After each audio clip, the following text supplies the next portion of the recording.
You cannot write a history of Islamic law without including the 12 Shi'i contribution, because it is significant.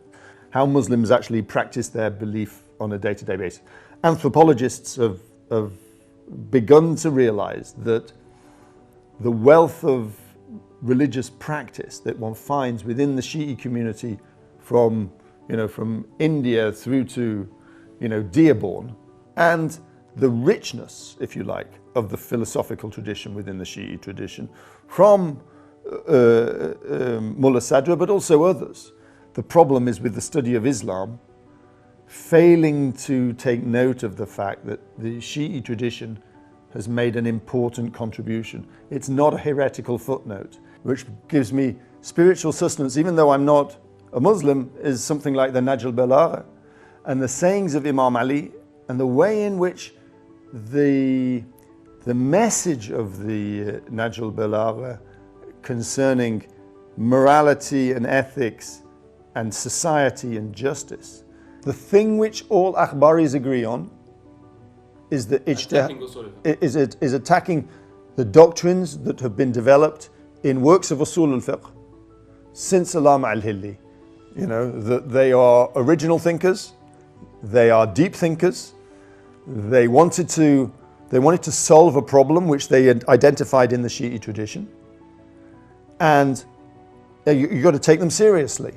The Akhbaris eventually came to the position that it's not that Usul al-Fiqh as a discipline is rejected. It's that the Imams revealed to us Usul al-Fiqh, which is what I think Yusuf al-Bahrani thinks that he can do in the Muqaddimat of al-Hada'ik al-Nadra. So I did my PhD on Yusuf al-Bahrani. Akhbaris didn't really like writing works of fiqh, okay? They said, well, why do we need a work of fiqh? We just need the collection of the Akhbar. Al-Hur al-Amali never wrote a work of fiqh.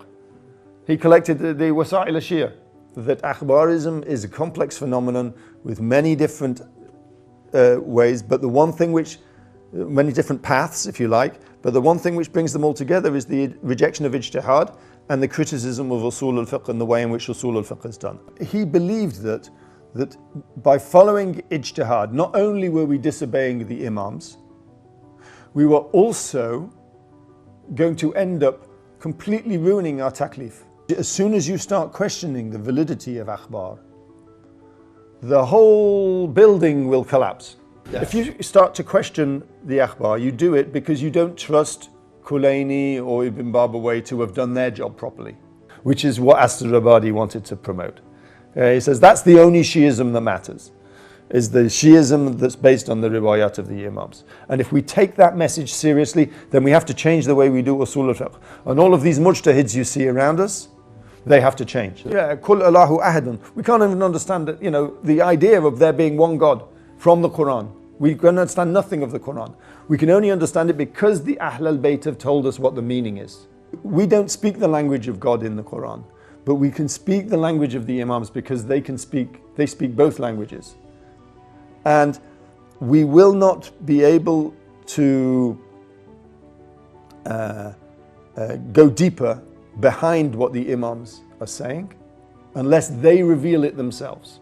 Akhbarism and its relationship with philosophy is complex, okay?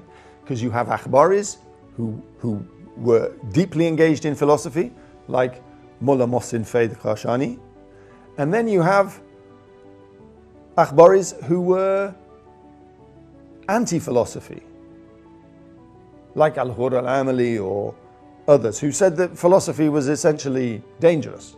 The first Majlisi, Muhammad Taqi al-Majlisi, he was deeply involved in Sufism and to an extent Mohsin Faiz as well.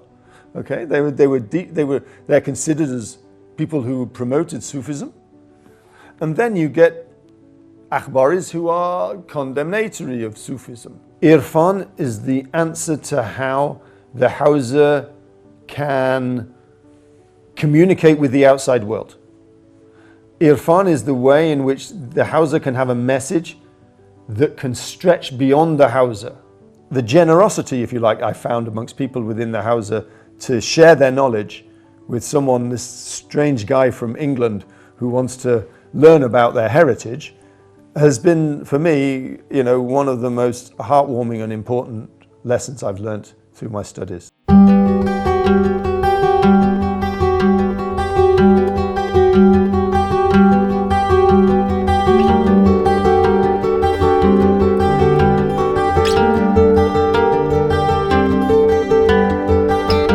ورحمة الله وبركاته. نرحب بكم في سلسلة حوارات فكرية ومعرفية على قناة حيرة. في هذا اليوم نتشرف باستضافة البروفيسور روبرت غليف من المملكة المتحدة، وهو باحث في الدراسات الإسلامية والدراسات الشيعية والمدرسة الأخبارية على وجه التحديد. We are interviewing today Professor Robert Gleve, and Professor Gleve is a professor of Arabic Studies in the Institute of Arabic and Islamic Studies in Exeter University in the UK. His research focuses on Islamic legal theory and practice, particularly legal hermeneutics, مباحث الألفاظ في علم الأصول, and the history of Shi'i legal thought and institutions. Professor Gleve has been visiting fellow or scholar at the universities of Michigan, Oxford, Chicago, Princeton, and other universities. He has several publications, such as Inevitable Doubt, Two Theories of Shi'i Jurisprudence, Scripturalist Islam, The Doctrines and History of the Akhbari School of Imami Shi'ism, Islam and Literalism, الظاهر أو الظواهر, Literal Meaning and Literal Interpretation in Islamic Jurisprudence. He has various articles and book chapters on Islamic studies, such as علم الفقه, علم الأصول, الدراسات الشيعية والمدرسة الأخبارية على وجه التحديد. So, Assalamu alaikum and welcome, Professor Nu'man. Wa alaikum salam. Thank you very much. So in the beginning, tell us more about yourself, the reason, secret beyond your dedication in Islamic studies, in Shia studies, in Akhbarian school studies. So a summary of this career path, of this intellectual and academic involvement, and why you came to choose Shia studies and specialize in it. And yeah, like so many things, it's a series of accidents that have led me down this path. I mean, I was and a series of accidents, fortunate accidents, including two very special teachers, both of whom have now passed away, but who were very important to me. The first of which was a teacher at the University of York, where I did my BA studies. She was called Hale Afshar. She was Iranian, and she taught a course on the Middle Eastern Islamic thought. And this was my first exposure. I was doing a degree in politics and philosophy, and I never thought I would be interested in Islam. But she taught a course on Islam in the Middle East and Islamic thought in the Middle East, and it really sparked my interest, particularly because she came from an Iranian background.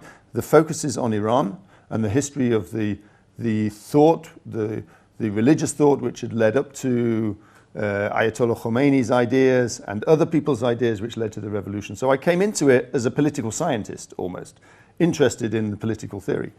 But I realized that you can't understand any of this without a deeper knowledge of the history. So for my MA studies, I went to the University of Manchester, where I met and studied with Professor Norman Calder. And Norman Calder was one of the pioneers, if you like, of Shi'i studies within Western academia. In the 1970s and 80s, he published a series of very important books and articles on the history of Islamic thought generally and specifically in the Shi'i school. So his was a really very important influence on me. I was lucky to have studied with him, and he got me interested in various aspects of the of Twelver Shi'ism in particular, and he suggested to me that one of the areas of Twelver Shi'ism which needed, there are many areas of Twelver Shi'ism that needed more study.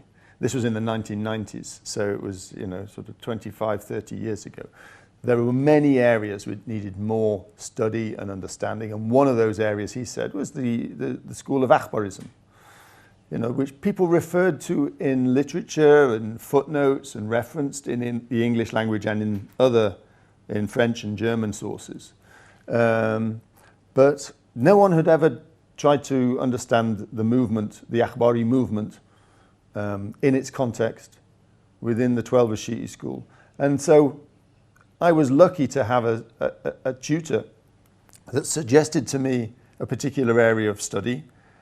And then after doing my master's with him, I was fortunate enough to get a grant, you know, or a bursary in order to do a PhD. So I did my PhD with him. And he very wisely said to me, you know, become the person that does akhbarism. You know, be known as the person that's worked on akhbarism in academia, and you will find that, you know, that if you do one thing really thoroughly, it makes a bigger impact on the field than doing many different things in a sort of a thin way. Do one thing in a really detailed way. So those are the sorts of influences which have led me to end up being interested in usul al-fiqh, because if you study akhbarism, you have to study the people who opposed akhbarism, so the usuli tradition as well in the Shi'i thought. So I got interested in usul al-fiqh more widely in order to understand akhbarism. When I started working at the University of Exeter, it was clear for me, working in an Institute of Arab and Islamic Studies, so with lots of other people working in linked disciplines, that Shi'i studies generally has struggled to get the recognition and find a place in Western academia, in particular in Europe and North America. And so in Exeter, I worked with colleagues to try and make an impact on the field, to try and make sure that Shi'i studies is taken seriously.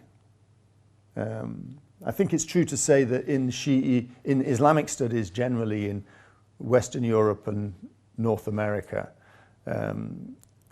Shi'i studies is really certainly in the 1990s, was the interest of very few academics.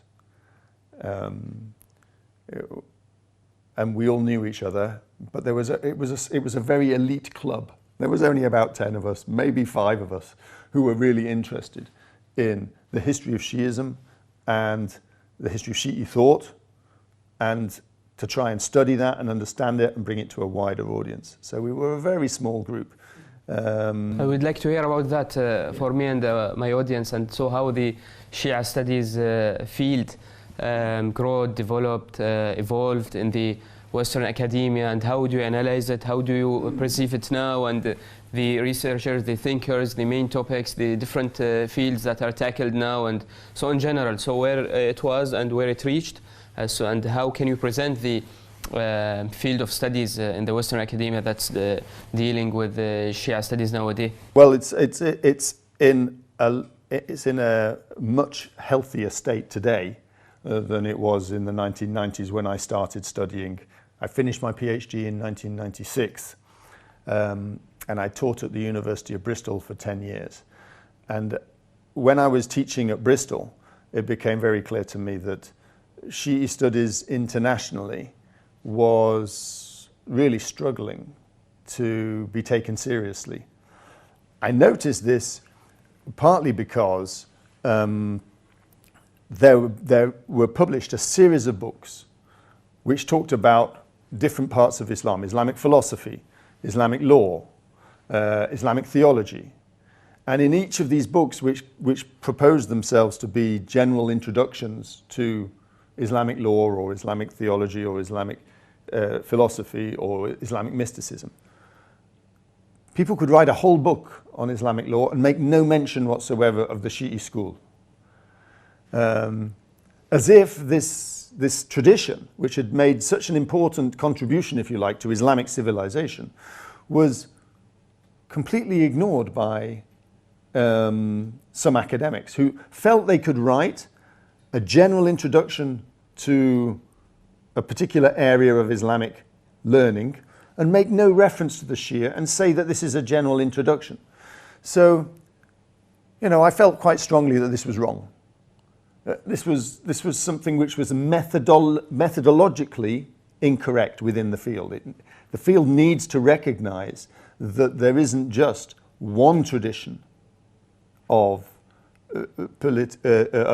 law or theology. What are the contexts and factors and reasons beyond that? Maybe certain political and social factors, maybe in the 60s and 70s, or maybe after the Islamic revolution, people were more concerned about Shi'i thought, and then this developed more? Or? Certainly, after the Islamic revolution, there was more interest in Shi'i thought. A lot of it, though, was focused on the political angle, rather than on the religious questions, which is I'm sort of like, my own interests reflect that. You know, I was originally thought I was going to be doing political science as my chosen topic, but, and so I got interested in Shi'i thought because of its political implications. But I very soon realized that there's a world beyond the political. So obviously political implications opens the eye beyond the deep thoughts and meanings, and people will go and search. And that's what we hope for. I don't think there's many people that took that extra step beyond the political understanding. People felt they'd done enough theology just to understand the political angle, and then they moved on to other things. There was only a few of us that ended up devoting our PhDs and early careers to studying of the Shi'i thought. But the reason why the field was so dominated by people studying essentially the broad Sunni tradition, the reason for that goes back, you know, in Western academia, it goes back 100 and 150 years, and that in the first interactions with with Muslims and with the Muslim tradition were primarily through Sunni texts. And the result is that Western academia became interested primarily in the Sunni strain of Islam. And that tradition was embedded in Islamic studies in Western universities, and to an extent continues to be, but was so embedded that there were very few people that viewed the Shia as any of the different branches of the Shia as anything more than a sort of like a heretical footnote to the mainstream of Islamic history. And, you know, I say this to people that today, I think that they sort of accepted the Sunni narrative of their position, of the mainstream position within Islamic history. The Western scholars sort of, although they criticized and critiqued that narrative, they accepted it. And they were unwittingly influenced, if you like, by Sunni writings which presented Sunni Islam as essentially the only expression, if you like, of the Islamic tradition. And the number of Shi'i texts that were available were very few. The translations? Not just translations, but editions as well. They were very, very few. And it wasn't really until the 1960s and 70s that a series of scholars emerged who made Shi'ism their focus of their studies. And it was out of their work that we were able to build a sort of a tradition of thought. So two very influential people in this were Wilfred Madelung and Joseph Van Ness. And Madelung and Van Ness, two German scholars, were very interested in placing Shi'ism within the broad range of Islamic thought and civilization. So they weren't interested in promoting the dominance of one particular tradition. They were interested in reflecting the variety, if you like, of different ideas. And that was one of the most successful influences on the field, that these two scholars, to an extent, laid the foundations for what was later to become, you know, sort of like a field of Shi'i studies. Shi'i studies as a field didn't really exist in the 1970s. There were people that studied Shi'ism, but there was no field of Shi'i studies. Whereas today, you can say, you know, all these years later, 40, 50 years later, we have a field of Shi'i studies. There are conferences, there are journals, there are book series which focus on the history of Shi'ism, Shi'i practice and thought in a way which was, unheard of. Just 25 years ago, when I did my PhD, we were very few, and we were really unusual. That worked in my favor sometimes. Sometimes you can be the first one to knock the doors. And well, that's true. It is everything you do is original. Okay, in the Western academic, there's always this measure of originality for any quality of any work which anybody ever does. People say, how original is it? We say السبق والسباقين, so the first people to. Yes. And studying an area which had not really received very much focus meant that everything you did was original. No one had read these texts before. No one had said anything about them in English or French or German. No one had said anything about them before. So you were always going to be the first. And you might have got things wrong, you might have got things right, but you were definitely the first. So the result is that, you can always say, well, my work is original. And the other thing which in Western academia is emphasized is, does it have an international context? Does it make an impact internationally? Well, because there's so few of us working in Shi'i studies in the 1990s, everything we did was working with and across international borders. We were working with scholars across Northern Europe, across Europe and North America. So it meant that our field was very international, and it looks like it continues to be. There's so much to do in terms of understanding the tradition. One of my political science friends, when they said, what are you studying? And I said, well, I'm studying this movement that began in the 17th century in Iran. He said, don't we know everything about that we need to know? I said, well, you completely misunderstand the nature of historical research and the resources that we have. So some people who study sort of contemporary events think that we know everything about the past that we need to know.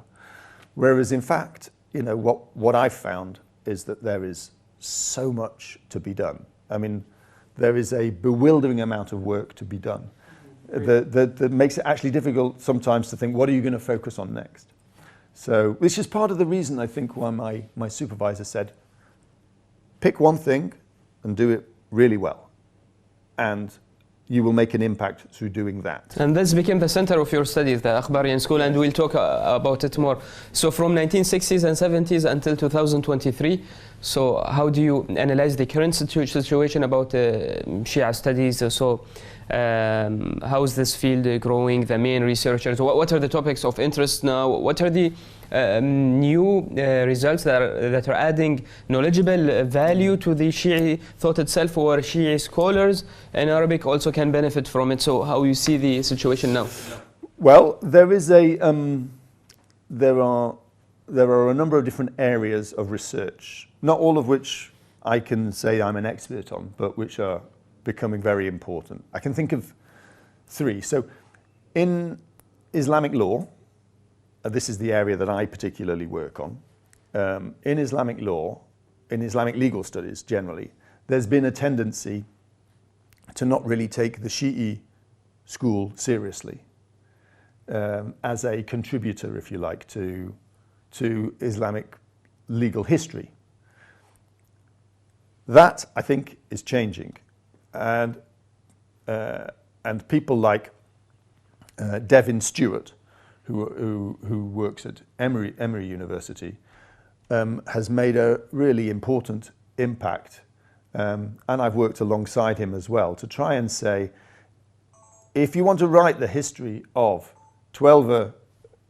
if you want to write the history of Islamic law, you cannot write a history of Islamic law without including the 12 Shi'i contribution, because it is significant. you can't do it without other traditions as well, the Zaydi tradition and the Ibadi tradition and other traditions which have made an impact. People can't, so we have tried to emphasize that you can't continue to work in Islamic law without taking ignoring. Yeah. The other area which I think is a really exciting area, which I'm not an expert in, is in terms of the history of Islamic philosophy and the way in Islamic philosophical thought has been enriched by the contribution of the Shia. So the story that was dominant in the literature was Islamic philosophy stopped with Al-Ghazali. Okay, Al-Ghazali came, he condemned the philosophers, and then, you know, apart from Ibn Rushd, Islam stopped doing philosophy. We know this is complete rubbish.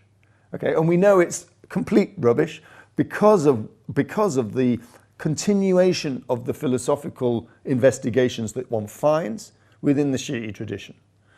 And the richness, if you like, of the philosophical tradition within the Shi'i tradition from Mullah Sadra, but also others. And I think that we can say that that myth that Al-Ghazali called an end to philosophy in the Islamic world has been completely rejected. So Shi'i studies has done a service to the wider Islamic field by pointing that out. The final area I think, is in Shi'i ritual practice. So one of the exciting areas of research is something I don't work on myself, but which we can find is the variety of ways in which the Shi'i community internationally celebrates an event such as Ashura. Okay? This has become a very important contribution, if you like, to the history of Muslim practice, how Muslims actually practice their belief on a day-to-day basis. Anthropologists have begun to realize that the wealth of religious practice that one finds within the Shi'i community from India through to, Dearborn, the variety that one finds is a fantastic examination or example, if you like, of the variety of ways of being Muslim in the contemporary world. So these are three areas, I think, in which Shi'i studies has really changed. So, in the philosophical area, someone like my colleague Sajjad Rizvi has made a major contribution, if you like, to understanding that. And in terms of Shi'i practice, we're very fortunate at Exeter to have a visiting scholar at the moment, Karen Ruffle, who comes from the University of Toronto, who focuses, if you like, on Shi'i practice and Shi'i material culture in the Indian context, and how do Shi'i communities live their faith on a day-to-day basis. So these are sorts of the exciting areas that I see developing in Shi'i studies, and that though someone who's been involved in Shi'i studies over the past few decades, I think to myself, are we best sort of like focusing on Shi'i studies, or are we best promoting the study of Shi'ism within Islamic studies more broadly to try and change the way in which Islam is studied? And I started off thinking Shi'i studies, we have to get strong as a group, an academic group within academia. So I focused very much on links with other people who worked on Shi'ism. But as I've developed my thinking on this, I've started to think we need to make an impact on the study of Islam more generally, because I think that the problem is with the study of Islam failing to take note of the fact that the Shi'i tradition has made an important contribution. It's not a heretical footnote. It's a real living tradition, and looking over the centuries has made a major impact on the way in which Islam as a whole thinks about certain fundamental questions of law and philosophy and ritual practice. So my feeling is that Shi'i studies is so much healthier now than it was 25 years ago. We still have a lot to do, but we have a group of scholars and a group of younger scholars who are coming through, you know, the next generation behind me are coming through and doing some excellent work in terms of the studies. When talking about history of Islamic philosophy, you reminded me with also Peter Adamson, and also in Sharia studies there is Wael Hallaq in Columbia University. So how you perceive such efforts, and also what are the central or main names who are working specifically inside the Shi'i thought in presenting such ideas and in enhancing such fields, the central people that are important nowadays in your opinion? So in Western academia, the main people that I think are making a big impact on Shi'i thought are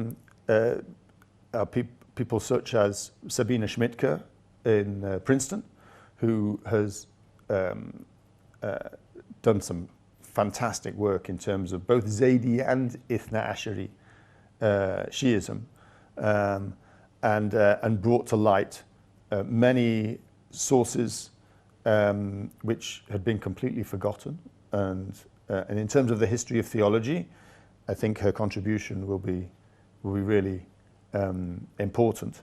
I also mentioned Devin Stewart, and one of the things which Devin Stewart has done is he's demonstrated how 12 Shi'i thinkers through history have always had a relationship with the wider Islamic world. You know, the Shi'i thinkers, they read works from other traditions, and it wasn't that they were living on an island isolated from the rest of the Muslim world.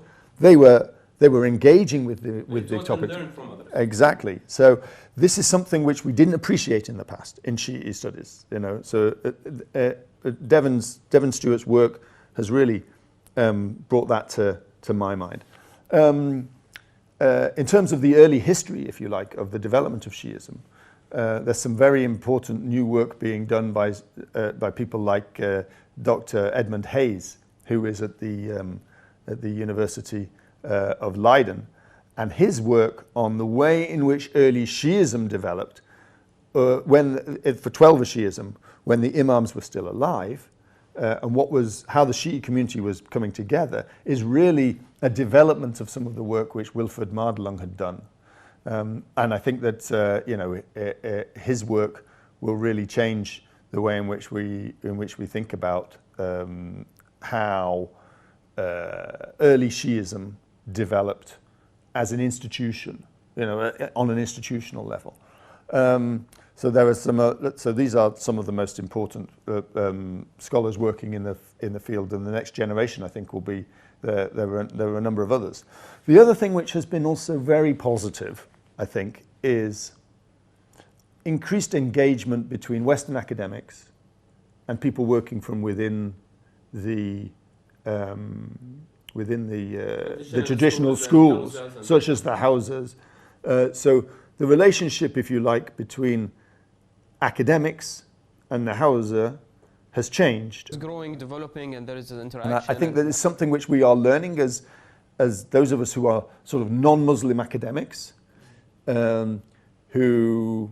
What do you find fascinating in the Hausa and traditional studies? Because I think both should learn from each other. Like, we have some expertise in reading the text and in being deep and very precise in extracting the meanings and dalalat, and then also modern methodologies. They can add certain angles to understanding a certain issue, especially in context-wise. So both should learn from each other. But my question to you: so what do you find fascinating in the traditional type of Hausa? Well, it's, first of all, it's fascinating when you come from one educational tradition. So, you know, I'm brought up in Western universities. Went to school in an English curriculum. Went to university in an English university, and so I'm a product of that system. It's always interesting when you meet people who are products of a completely different system. They went to Hausa.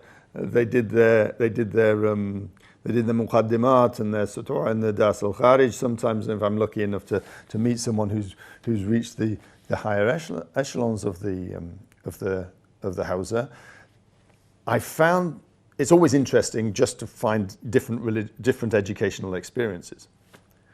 The real interesting thing for me is the way in which, the one thing which I found we can work together on, always work together on, is on the reading and understanding of texts.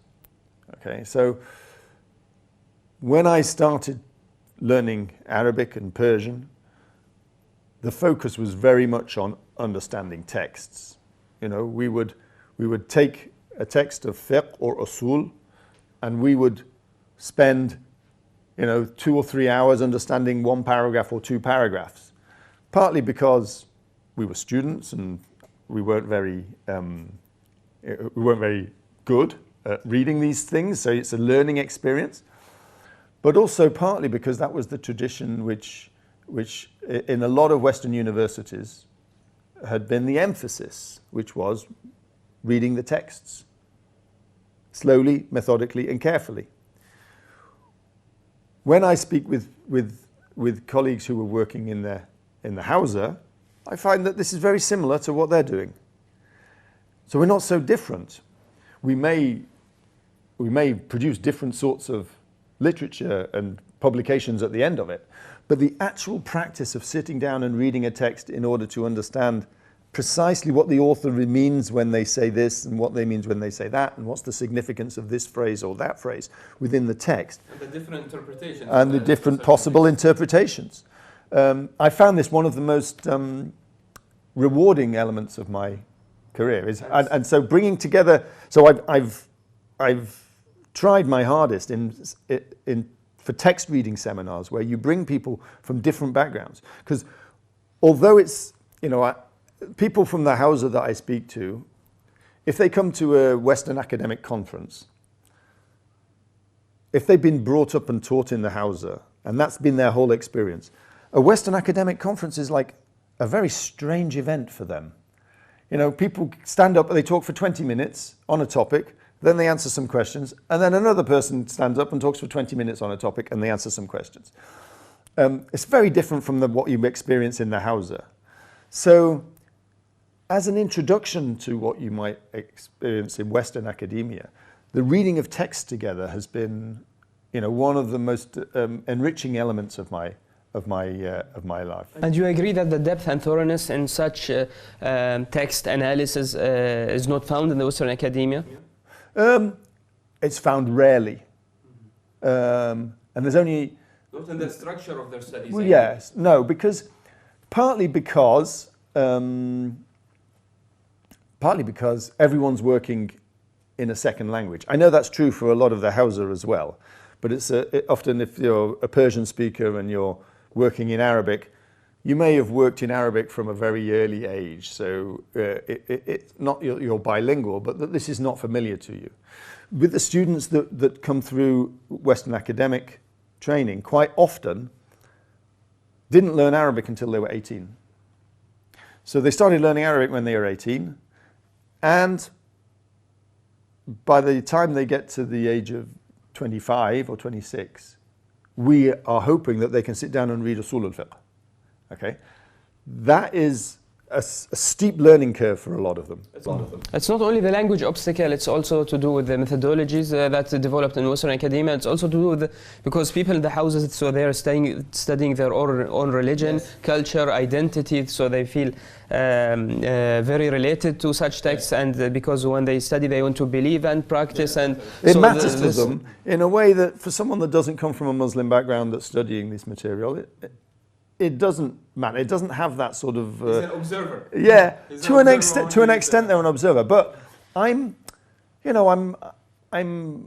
not sure that we can work on a strict distinction between observer and observed anymore. Mm-hmm. Okay. Or outsider and insider. I think that it creates two monolithic blocks. If you talk about insider and outsider, it creates two monolithic blocks. And it sort of stops people being in between those. A person is not a machine, he's much more complicated. Well, that's certainly true. And also, when you talk about something like Usul al-Fiqh, reading and understanding, 2 pages of Usul al-Fiqh. As a non-Muslim, if I want to understand what this text is saying, I have to inhabit the world of Usuli studies. You can't, unless you give yourself, you put aside some of your presumptions and you work with the presumptions of the writer of the text. You try and inhabit the world of the writer of the text. You won't understand it unless you do that. You won't understand the significance of what they're saying unless you do that. So if you were to read, the Rasail, the Fara'id al-Usul of Sheikh Ansari, without trying to understand the intellectual world of Sheikh Ansari, you'll be lost. You will not understand what he is saying. I know this from experience, because when I have brought texts from the Rasail, sections on Zan or Shaq from the Rasail, and I've studied them with people who have been studying Arabic for many years, some of them very, very competent Arabists, they can't make any sense of it. Unless you understand, it's not just the language. You've got to understand the way of thinking which underpins Sheikh Ansari when he wrote it. Even more challenging, something like Akhund Khorasani's Kifayat al-Usul. Even more challenging for that, to be able to sit down and read that. Unless you understand the world in which Akhund Khorasani was inhabiting when he wrote Kifayat al-Usul, you won't be able to understand what he's trying to say. And I think that I've brought it to people who are very, very competent Arabists, and we've read them together. They haven't really been able to make very much sense of it. لابد من أن تتقمص الشخصية الإسلامية أو تعيش كعالم أصول إسلامي كي تفهم هذه الأمور. يعني لابد من نوع من الإحساس ومن so keep yourself in the other people's shoes, or just wear the Islamic shirt until so you can understand like them. And one of the things I learned from the Hausa is you've got to have a sheikh in the room. Okay. Now it doesn't matter whether it's a sheikh, someone who's studying Hausa, but someone who understands the text, in order to bring everybody with them in order to understand it. When I sit down with people who are really expert in Sunni Usul al-Fiqh to try and read Sheikh Ansari, they struggle. And they're experts, they maybe Arabic is their first language, and perhaps they've studied Usul al-Fiqh for many years. And they've studied the history of Sunni Usul al-Fiqh. Text has its own context, has exactly. its own And you won't be able to understand it. I seriously believe that these texts, they weren't meant to be read in an office or a library, just one person reading them on their own. They are dialogic texts. They're meant to be taught. They were written to be explained and discussed. They weren't written just as texts to be put on the shelf. Each scholar himself is discussing and analyzing ideas of different Usuli scholars, and so he's presenting a debate. Going back to what you're saying, if you have to try and immerse yourself in the world of Usul al-Fiqh, and specifically in the world of Usul al-Fiqh, say at the time of Sheikh Ansari, in order to understand what Sheikh Ansari is saying in his Rasail. The final question in this very interesting introduction will be that, so you've spent now decades in interacting with Islamic legal and Shi'i studies and Akhbarian school. So to what extent the spiritual, ethical dimension, virtues, the values that you find there keep a certain influence or effect on the researcher himself, on his life, on the certain values or virtues that he believe or embody, or it's only a matter of academic involvement and interest? When I started out, I thought it was just a matter of, I'm studying something strange and different from me. As time has gone on, I've realized that the studying the tradition has taught me a lot about my own way of thinking, about how I approach problem solving and how I approach life generally. So an example of this is a text which I continually go back to and read and reread and try and understand, which gives me spiritual sustenance, even though I'm not a Muslim, is something like the Balagha and the sayings of Imam Ali, and the way in which the message of the Balagha concerning morality and ethics and society and justice, that these things seem to me, you know, they're almost timeless in terms of their resonance, and they've had an impact on me, even though I'm not part of that tradition. I think that, you know, those sorts of things have changed the way in which I think, in a way which I hope has made me a more aware, a more spiritually aware, a more spiritually mature person. And that opportunity has been given to me because of my interaction with Shi'i friends and colleagues who have been able to inform me about those things. It sounds a bit, it's a bit autobiographical in a sense, and something which academics, you know, are sometimes uncomfortable talking about. But I'm part of my personality. I'm part of the person I am today because of my friendships and interactions and intellectual exchange and learning that I've experienced in my communication with about Nahj al-Balagha more so, what are the examples or the contents that one finds fascinating or over history ممتدة عبر التاريخ, and because you mentioned Nahj al-Balagha, and you have also a speech about justice and law in Nahj al-Balagha, which I checked. I was gonna talk specifically about that, which is, you know, which is something which, you know, what I found with not just the Nahj al-Balagha, but the whole collection of sayings attributed to Imam Ali, aside from the spiritual angle, but also the emphasis on how society is made up of lots of individual human interactions, and that in each of these human interactions you have to hold at the center of yourself an ethic of fairness and justice and respect. And if you don't have that at the center of these individual interactions, then society itself will become problematic and perhaps start to become, to stray, if you like, from the path which it should be following. This is what comes out from the reading of the Nahj al-Balagha that I read, is that human interactions are difficult, they're challenging, but you have to maintain a level of ethics and respect when you are engaging in them. Otherwise, society as a whole starts to disintegrate. And so it's very important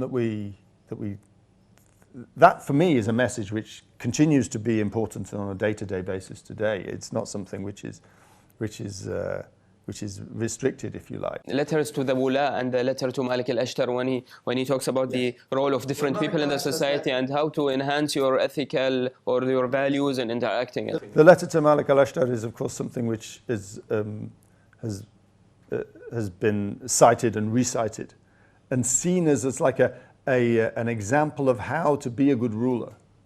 You know, if you're going to take a leadership role within this community, you have to be able to take that responsibility seriously, at the same time as performing your duties with ethics and with justice. And you know, this is something which, you know, never goes away as a need in human society. So, you know, it's that has been an important element for me. Another thing which has influenced me more broadly in terms of my studies as a person is that you know, the way in which legal problems are solved in works of fiqh or in works of usul, I think has helped me solve certain personal questions which I might have in my own life. So So, for example, a person questions your own life and related to the Islamic fiqh. So, what do you mean here? Well, what I mean is that, for example, when you have a mas'ala in the fiqh, and you have something which prevents one ruling from being applied. Normally, this ruling would be applied in this mas'ala, but it is prevent because of a mani', which prevents it from applying. And therefore you have to find another rule, or another rule applies, and that rule is a better rule than the original rule that would have applied because without the mani'. That made me think, that we have any organization that you're involved in, like a university, has rules, but sometimes those rules frustrate the objectives that you're trying to achieve. And when that happens, you need to find another way. And I've learned that has a long history of problem solving within the Masail Fiqhiyya, which has helped me. So it's in my professional life, for example, when you have to decide on which rules to apply for examinations for students, and you realize what you want to do. The point of examinations are to measure the students and improve them. Not to just not just to follow the rules which have been laid down, but to look at the students and how you're going to help them progress to the next level. So learning from the dynamics and the flexibility of the fiqh, and there's also a modern fiqhi research about al-fiqh wa zaman wal makan and al-fiqh wa masail al-asr and this stuff. It's changed the way I think. My engagement with Islamic fiqh has changed the way I think, and therefore changed the way in which I approach problems. Even though I'm not of that tradition. But you can't study this stuff for many years without it influencing you in some way or other in the way in which Great, interesting. And going back a bit to Nahj al-Balagha and the personality of Imam Ali, because we find many researchers, even Western, even Christian and other people who are very fascinated or attracted or by the personality of Imam Ali as a human personality over history, not as a Islamic or a Shia personality in specific. Also, you have something to say in this regard? Well, Imam Ali is one of those figures that when reading his seerah, when reading his life, when reading his suffers. He's one of those figures that you can't ignore in terms of the contribution they've made to the intellectual and spiritual development of humankind. So any full story of what human beings have done and experienced will have to include an account of Imam Ali and his contribution. I think that part of the reason why people are continually drawn to him is because we have the historical circumstances of his life when the Prophet was alive and what happened after the Prophet died. So we have that history. But alongside that history, we have a large body of his sayings and thoughts. So we have his reflections, if you like, on the experiences of his life that he's gone through.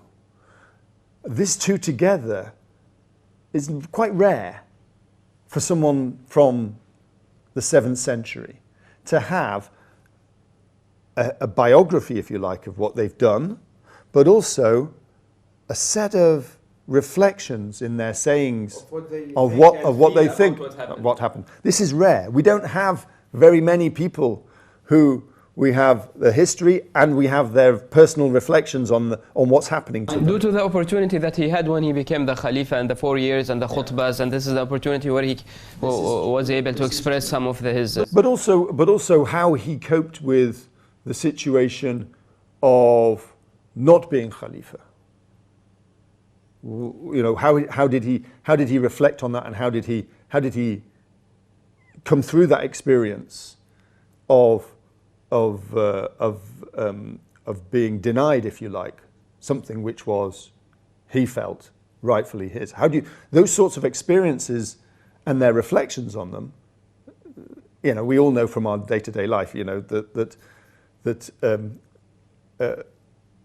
failure can bring improvements, you know, and development, you know. They have a saying, you know, if it doesn't kill you, it makes you stronger. Okay? So having the story, if you like, of Imam Ali's life alongside this rich tradition of reflections on what was happening in his life and how it formed, if you like, a worldview.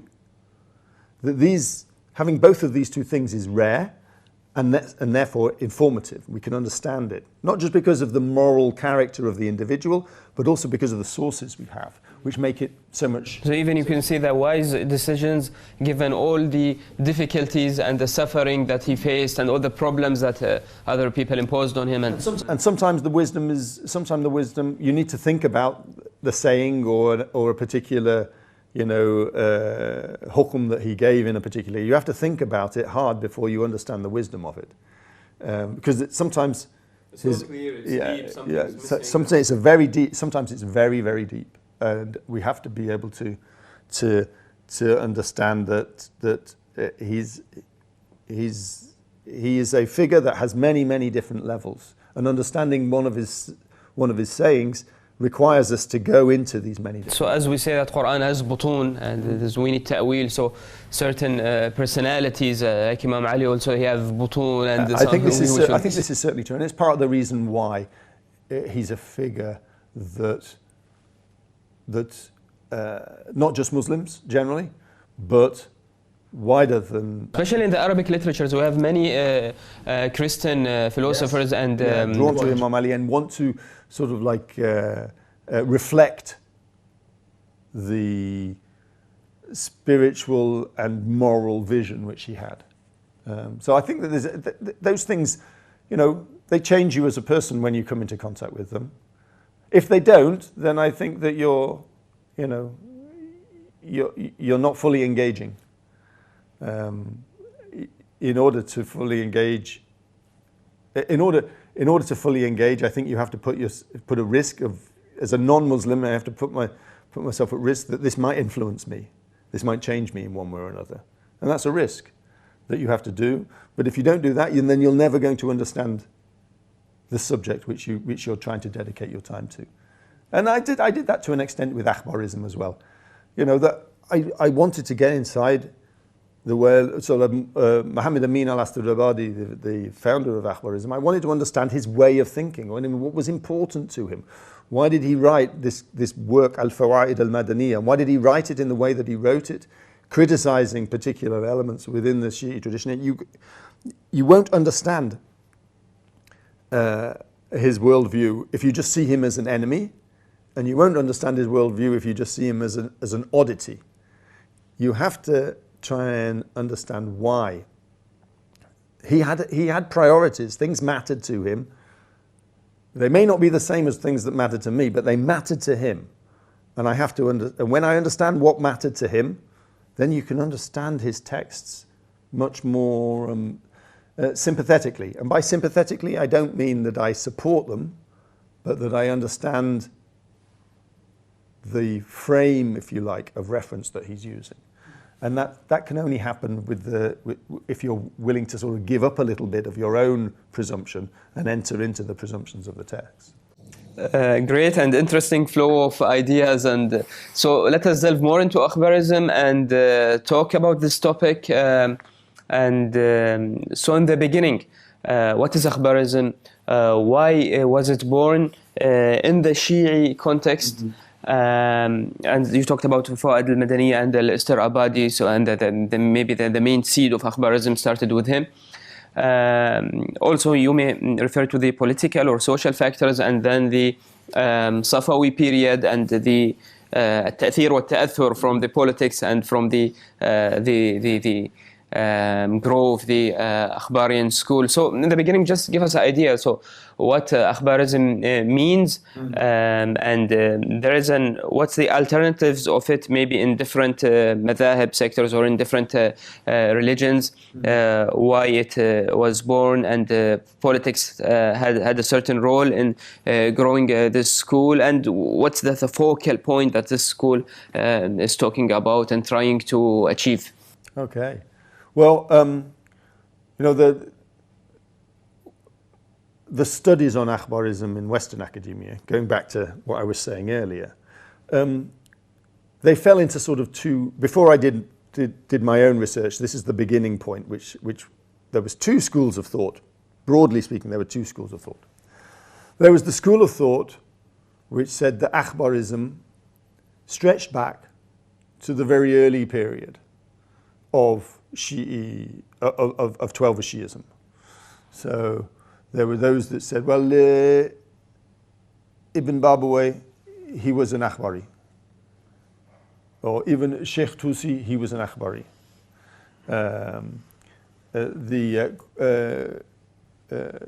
Kulaini, he was an Akhbari. So there were some scholars who looked back. This is in Western academia. I'm not talking about the Hausa and the tradition within the Shi'i school, but in Western academia, there were some scholars who wanted to trace Akhbarism back to the very earliest periods of Shi'i thought. And then there were scholars who said that Akhbarism didn't really exist before Muhammad Amin al-Astarabadi,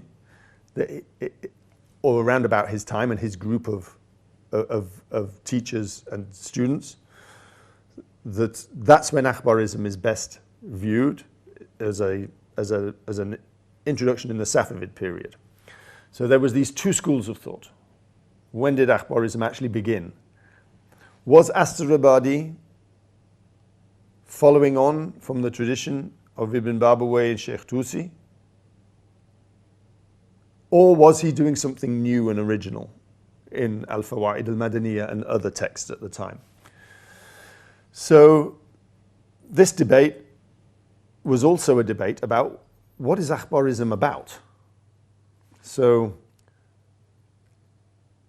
is Akhbarism just about fiqh and usul, or is it about, more broadly, about the role of akhbar within all areas of religious thought, such as theology and tafsir and usul and fiqh? So these two, you know, if you thought of Akhbarism as being about traditionalism across a number of different disciplines, fiqh, usul, tafsir, kalam, aqidah, other things. If you thought of Akhbarism as being about the role of hadith in all of those different disciplines, then you tended to think of Akhbarism as having a long history. If you thought of Akhbarism being primarily about ijtihad on usul al-fiqh, and a rejection, if you like, of the thought of Allama al-Hilli, if you thought of it in that way, then you tended to think that Akhbarism was a later phenomenon. It didn't exist in the early period. I fell in the latter, and I still do. You know, and I have great friends who argue that Akhbarism goes back to the early period of Shi'i history. My argument has always been what Muhammad Amin al-Astarabadi did in his Fawaid Madniyya and other texts was something which had no precedent in Shi'i thought. There's something unique and original about the way in which he attacked ijtihad and the mujtahids, which meant that, for me, he's doing something new and original, and you can't compare him, or you can't see him as carrying on something which Ibn Babawayh did or Kulaini did when they collected the hadith collections of Man La Yahtaruhu al-Faqih or al-Kafi. What Astarabadi was doing was something very different. It was a different project. So I've always been of the view that If you explain your opinion for us more, because some can claim that if we go to al-Saduq and al-Kulayni and al-Tusi, we'll find there collecting ahadith.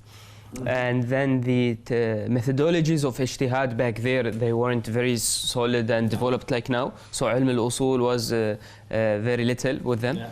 And then also you will find الركون إلى الأخبار والأحاديث, more than analyzing it and going deep in the meanings of it. Yes. And then so you will find also ijtihad is done there on a certain level, not on very thorough and deep levels. And you will find there the centrality of akhbar and riwayat. Yes. So you find certain characteristics that people find many similarities. So they say when الأسترآبادي came, and then حر العاملي, and then فيض الكاشاني, and then until we reached Yusuf al-Bahraini, and before them all these akhbari people, they revived the school more, and they gave it its depth and its roots, and they talked about its characteristics, and especially that ijtihad developed more. Yeah. So they attacked that ijtihad just to return to that original school. So it's a new version, a very developed version of the early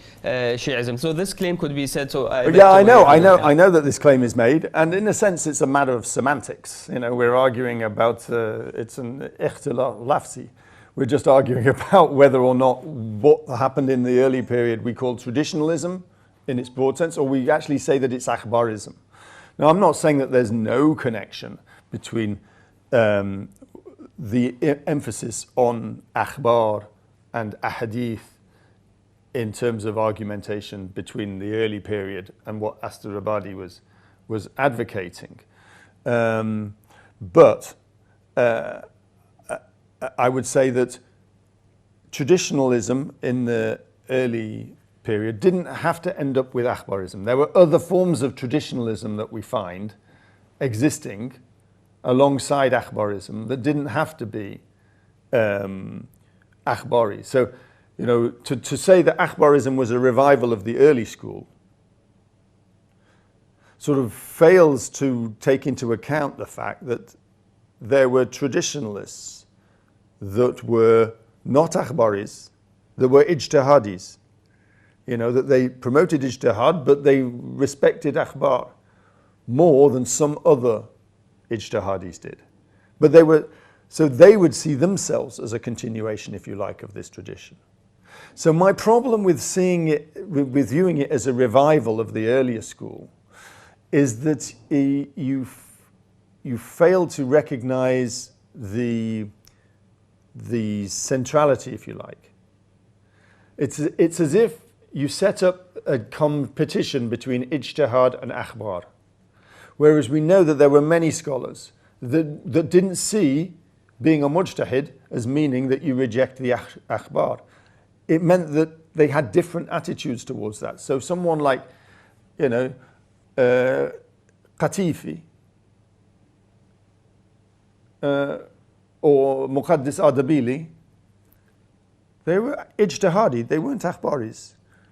But they had a respect for the akhbar in the way, and they used akhbar to a greater extent in their argumentation. So those thinkers were not akhbari, but if we say that akhbarism was the school which revived the respect for the akhbar, then we might end up saying, well, they're sort of like proto-akhbaris or whatever. And, you know, one of my colleagues, Andrew Newman, has argued that. So Andrew Newman, who is professor at Edinburgh, in his PhD thesis, argued that Qatifi and Muqaddis Ardabili, they're akhbaris. Now, I would disagree with that, because, for me, first of all, there's terminology. When was the term akhbari used? When do we find it in the texts? Just the term akhbari. I'm not talking about muhaddith or the hashwiya or any of the other terms which is sometimes used for the akhbaris. Okay, I'm talking specifically about the term akhbari. Specifically, the term akhbari is used occasionally in the texts before Amin al-Astarabadi, But doesn't say, I've collected all of the different references to Akhbari in the early Shi'i texts, the pre-Astrabadi text. There's not really a common idea beyond the emphasis on the Akhbar. There's not really a sort of like a central idea which they have clung on to, or an ideology or that they're promoting. We only get that with Astrabadi onwards. So my argument is that first of all, if you view Akhbarism as a revival of the early school, you fail to take into account others who respected the Akhbar but at the same time promoted ijtihad. Are we going to say they're Akhbari? And I would say we don't want to, then the term becomes meaningless. Then everyone's an Akhbari, okay? Which is what someone said to me when I was in Qom once. When he said, what do you study? I said, I study the Akhbaris. He said, everyone's an Akhbari.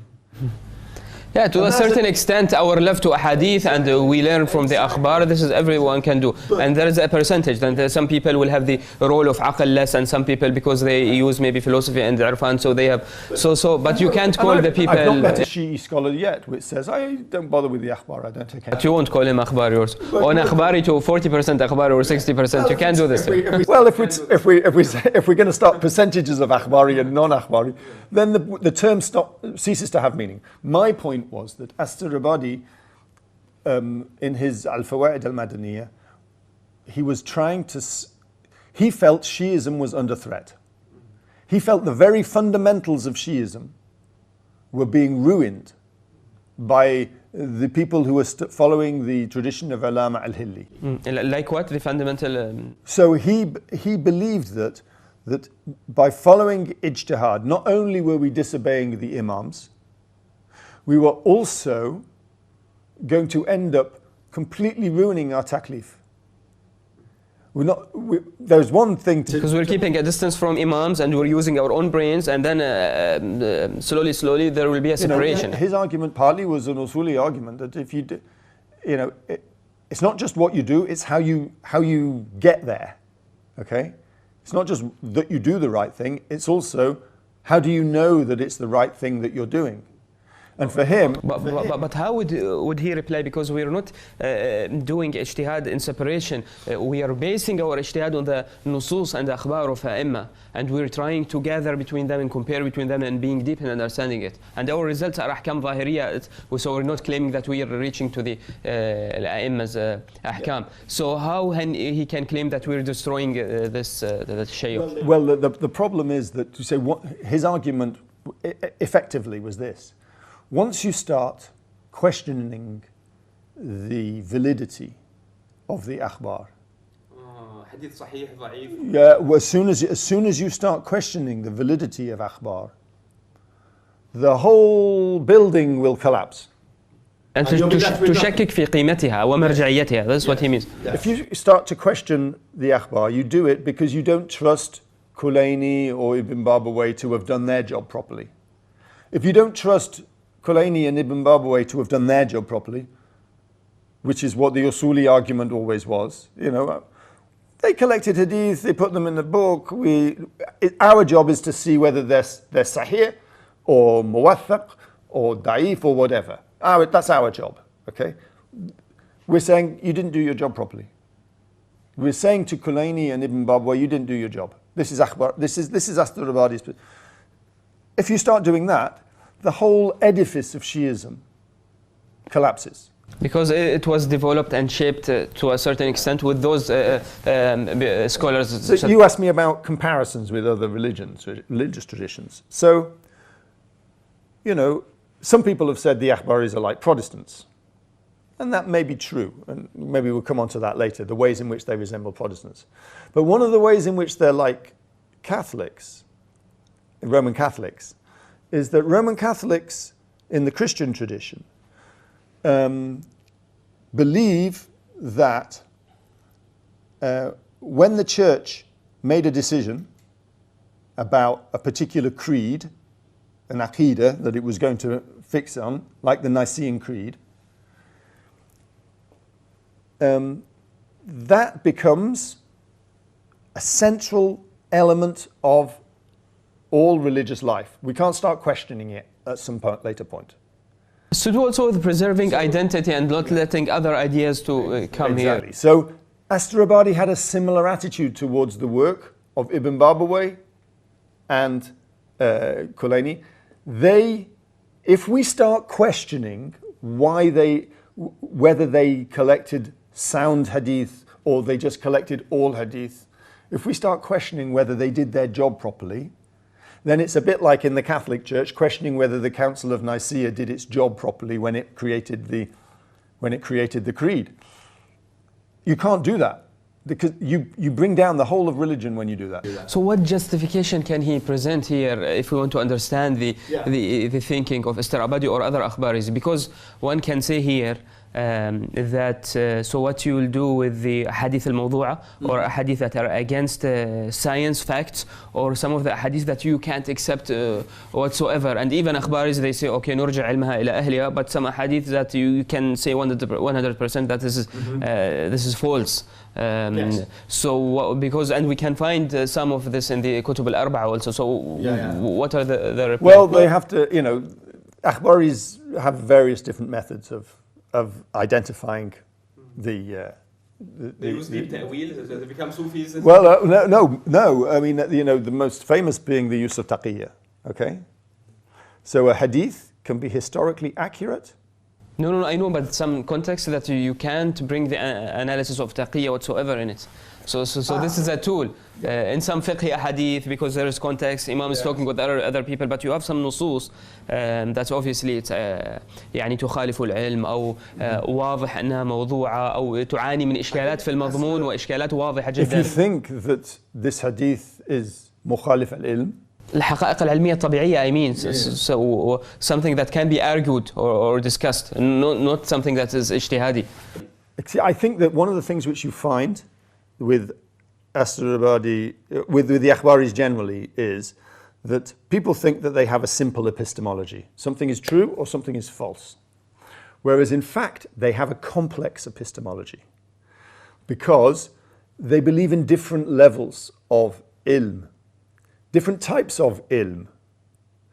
And the things which you say which are mukhalif, ilm isn't one thing for them. Ilm is many different things. So I've always made there was a philosopher, a 20th century philosopher called Ludwig Wittgenstein. Okay, he taught at Cambridge, and he had a theory, and his theory was that in English we use the word I know something. We use it in lots of different ways. We don't use it in one way. Knowledge isn't one thing; it's many different things. In the same way, Akhbaris, there's not one type of knowledge.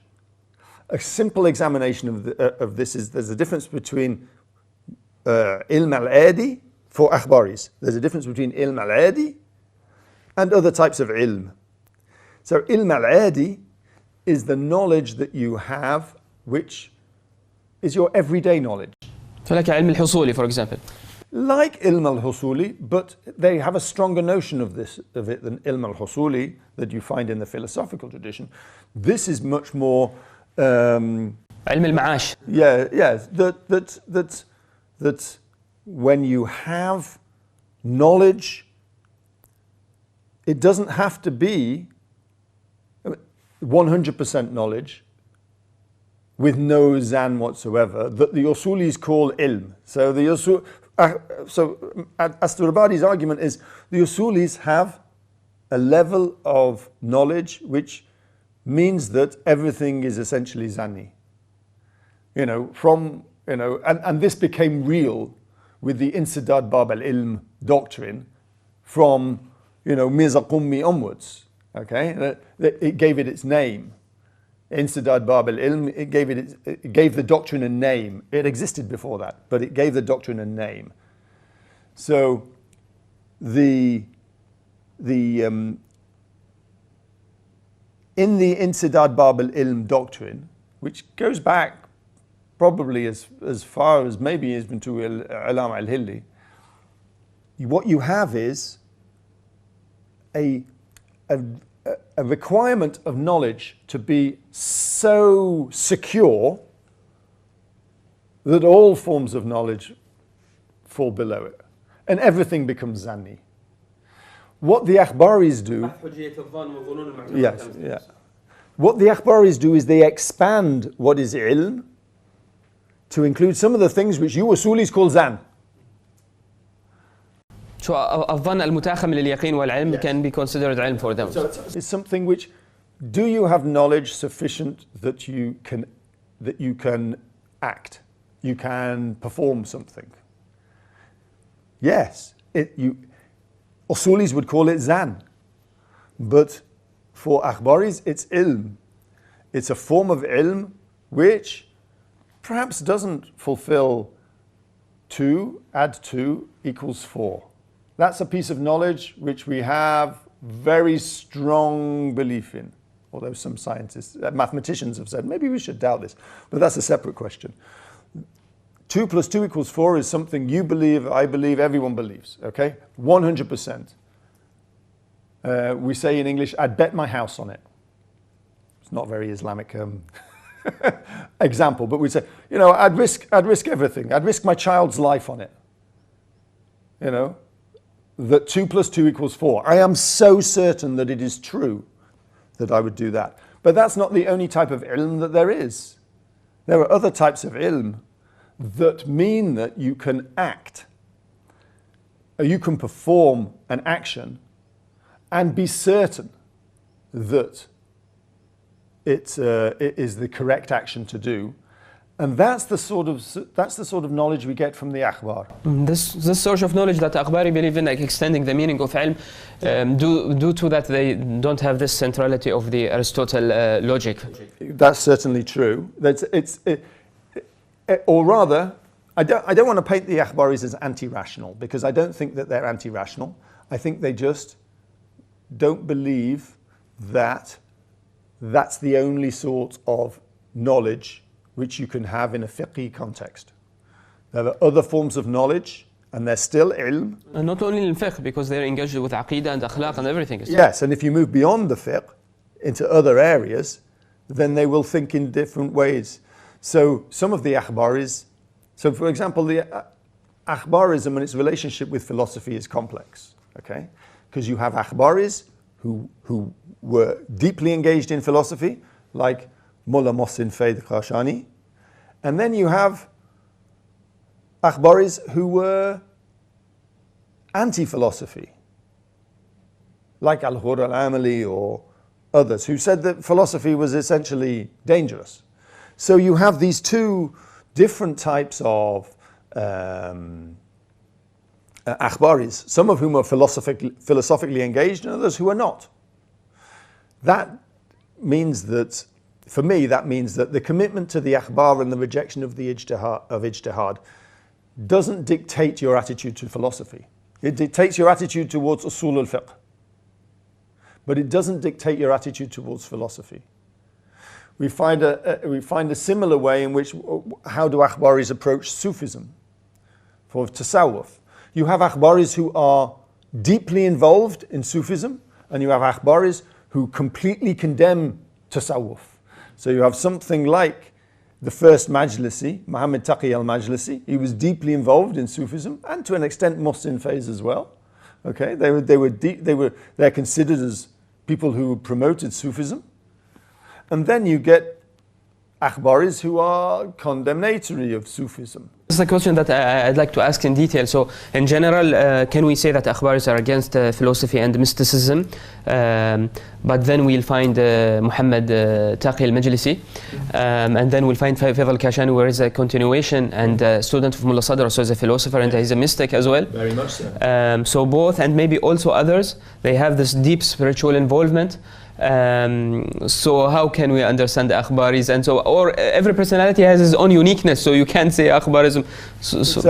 My point is that so this is my argument. And some people disagree with me. I completely accept that. So this is my argument.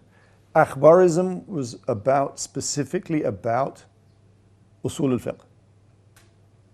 It wasn't about philosophy. It wasn't about logic. It wasn't about Sufism.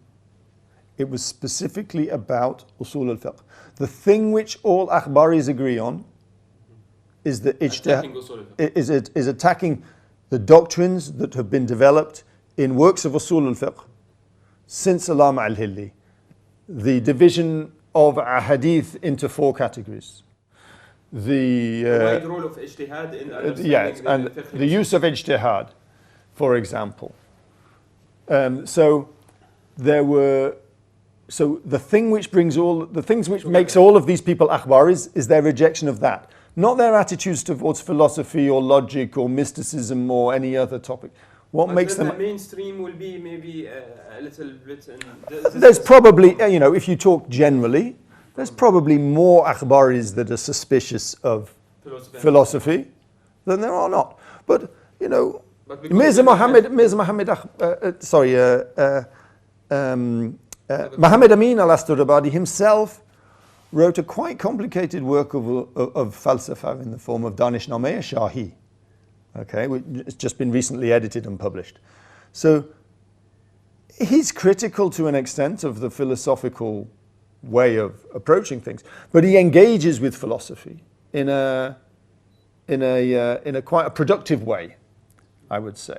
Even Allama al-Majlisi, Muhammad Baqir al-Majlisi, and we'll talk about him in detail, although he's a critique of Sufism and philosophy, but then you can find a beautiful and thorough analysis of riwayat, and you'll find his al-aqliyya as a deep aqliyya and analyzing, and sometimes we will find similarities. Yes. So what became clear to me when, you mentioned earlier the book that I wrote called Scripturalist Islam. What became clear to me is that akhbari biographies of the different akhbaris, they don't follow one pattern, intellectual pattern. The akhbaris get engaged in many different things. They get engaged in a number of different topics. Some of them just stick to hadith. Some of them just stick to hadith and do a bit of fiqh or tafsir. And some of them go into philosophy and kalam and aqeedah, and they try and extend their akhbarism, if you like, into new areas, which means that there wasn't one way of being an akhbari. But you could say that of any madhab. There's not one way of being a Shafi'i. There's not one way of being a Hanbali. There's lots of different ways of being a Hanbali. In the same way, there was lots of different ways of being an akhbari. Some of them were philosophically influenced, some of them were not philosophically influenced, some of them condemned philosophy, some of them promoted philosophy. But the focal point is their idea about ijtihad and the role of ijtihad and ilm usul al-fiqh. I think that is the critical thing. So you get on to ilm al-rijal. To an extent, yes. So ilm al-rijal is rejected because it's the handmaiden of usul al-fiqh. Okay. Why do we need ilm al-rijal? We need ilm al-rijal because we don't trust Kulaini and Ibn Babawayh. That's why we need ilm al-rijal. If we trust them, we don't need ilm al-rijal. So that's their argument. Why are you writing books of ilm al-rijal? To help us decide whether hadith is sahih or not? Well, you've already made the decision that Kulaini didn't do his job properly by doing that, and that's not the position that we hold as an akhbari. My feeling is that akhbarism is a complex phenomenon with many different ways, but many different paths, if you like. But the one thing which brings them all together is the rejection of ijtihad and the criticism of usul al-fiqh and the way in which usul al-fiqh is done. And identity-wise, can we add that they were claiming that these ulum, usul al-fiqh and rijal, and it came from the other madhab, from the Sunni mainstream? Oh, well, that was certainly an element. That was certainly, they were very strictly... So it's not a Shi'i thought that followed from our yes. Well, this is part of the reason why Astarabadi felt that usul al-fiqh, in the current way in which usul al-fiqh is written, is a disaster for Shi'ism, because you're bringing in non-Shi'i. The imams, for him, the imams explained the way in which we should do our fiqh explorations. They explained it. They revealed it. Why do we need to go and look somewhere else? And if we do go and look somewhere else, then we're actually failing to to fully appreciate what the Imams have done for us. You know, we're saying that what they've done is not sufficient. We're saying that, you know, that when Kulaini called his book Al-Kafi, it's not Al-Kafi. It's not sufficient. We need to do more than Al-Kafi. But, you know, he says, so we're saying he didn't do it right. And for Astrabadi, that's, you know, dangerous. We start to chip away at the foundations of our religion when we do that. You take in a question like, but I don't want you to think that they're necessarily anti-aql, because we have many riwayat in which the Imams say, that promote aql, in which the Imams say that aql is a hujjah min Allah, hujjah min hujjat Allah. You know, we have the chapter in Usul al-Kafi. Yeah. So we have aql promoted in the riwayat as well. So when aql is promoted in the riwayat, what does Astrabadi do? He has to say, aql is not negative.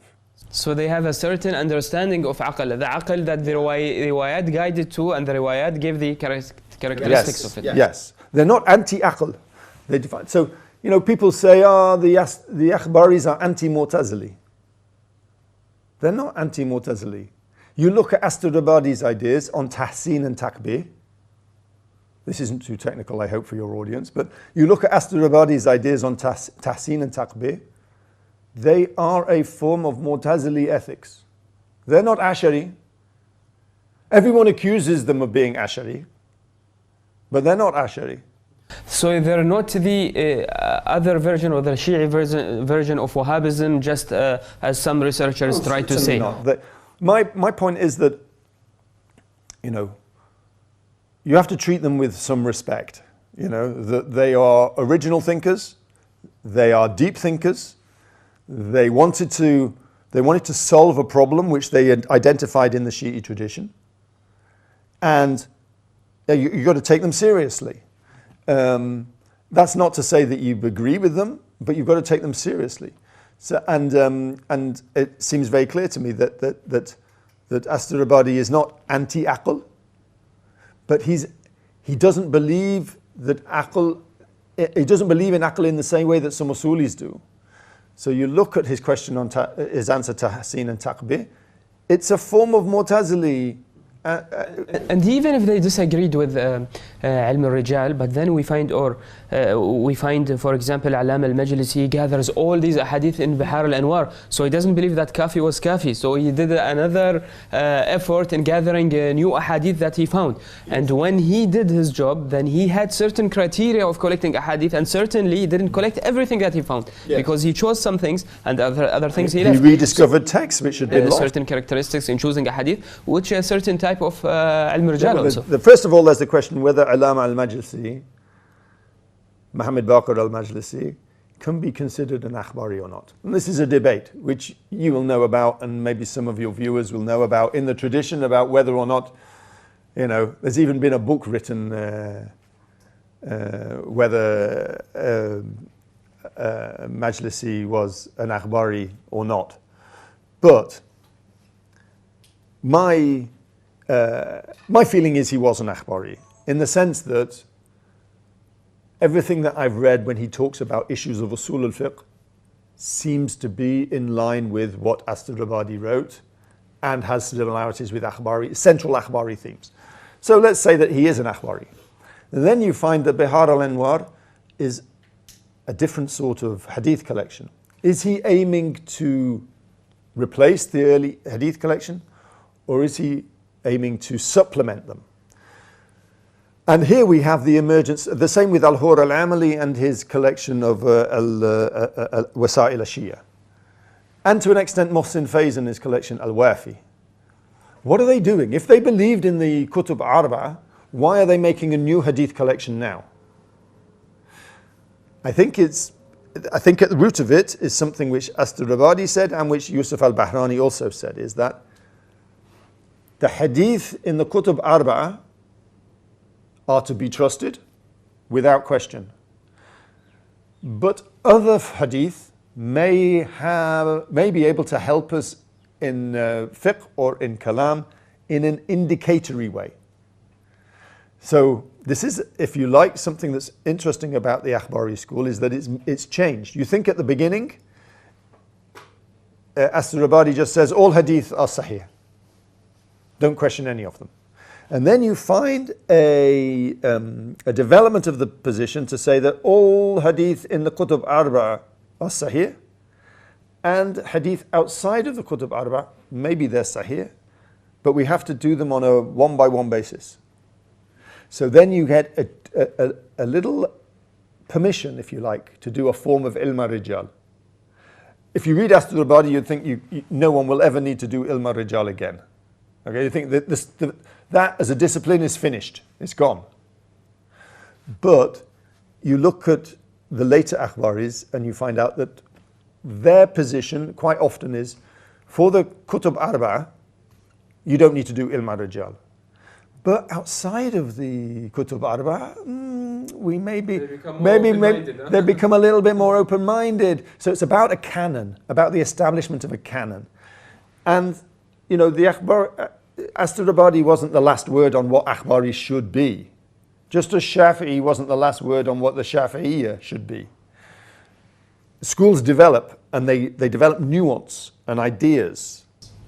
Especially with the late Akhbaris, even in علم الأصول, Sheikh Yusuf al-Bahraini in حدائق الناظرة, in the introduction you will find a certain قواعد اجتهادية, for example. Yeah, you do. I mean, you could say that is his usul al-fiqh.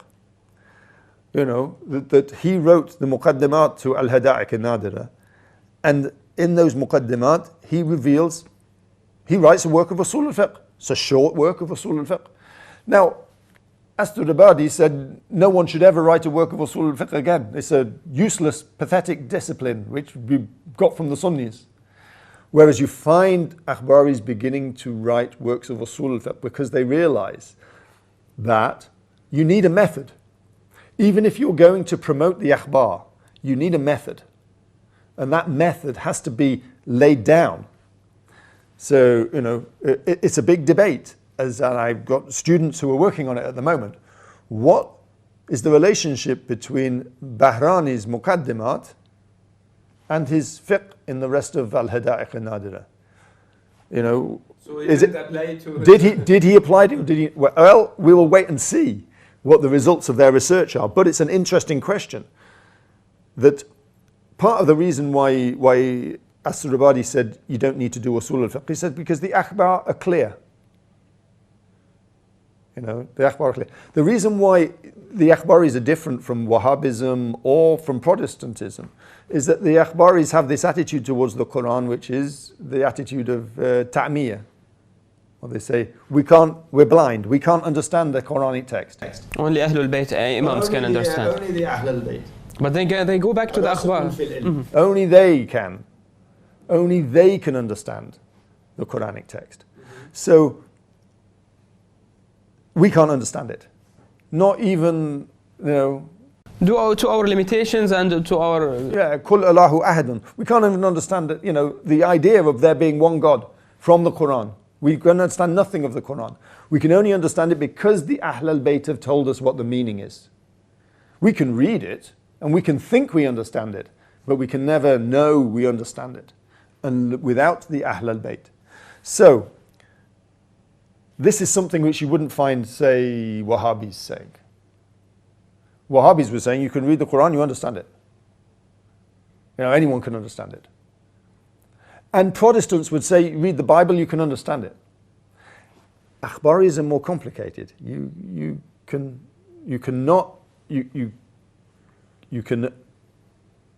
only understand the Quran through the tafsir of the Imams.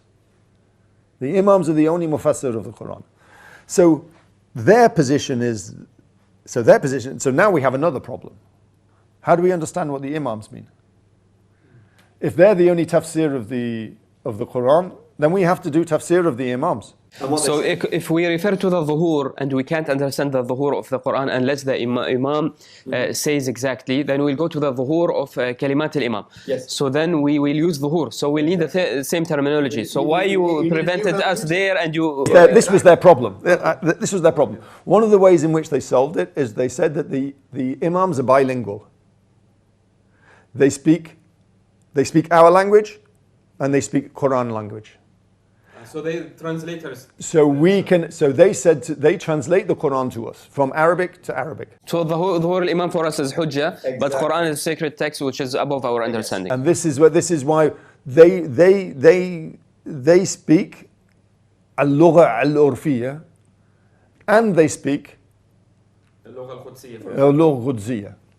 They didn't use those words, but those. Okay, in regard to the اللغة القدسية of imams, which is found in Ad'iyah, that's all. That also we can't understand, or what they'll say there. So.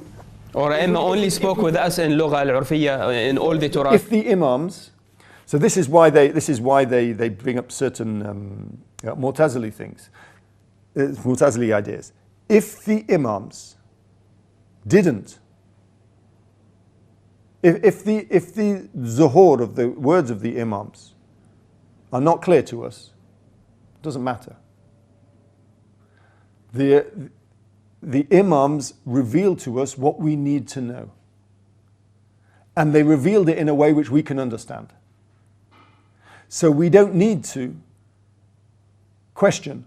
But if we didn't understand, for example, and riwayah about Nur Ahl al-Bayt, so it's very difficult for us to understand. Then what we'll do, because they have a term, نرجع علمها إلى أهلها. So we understand the zahir and we keep the real meaning for them. And I think that is essentially what the Akhbari position is that we keep the zahir, but the real meaning is for them on those hadith. But there are other hadith which we just take the zuhur of the imams because they speak our language.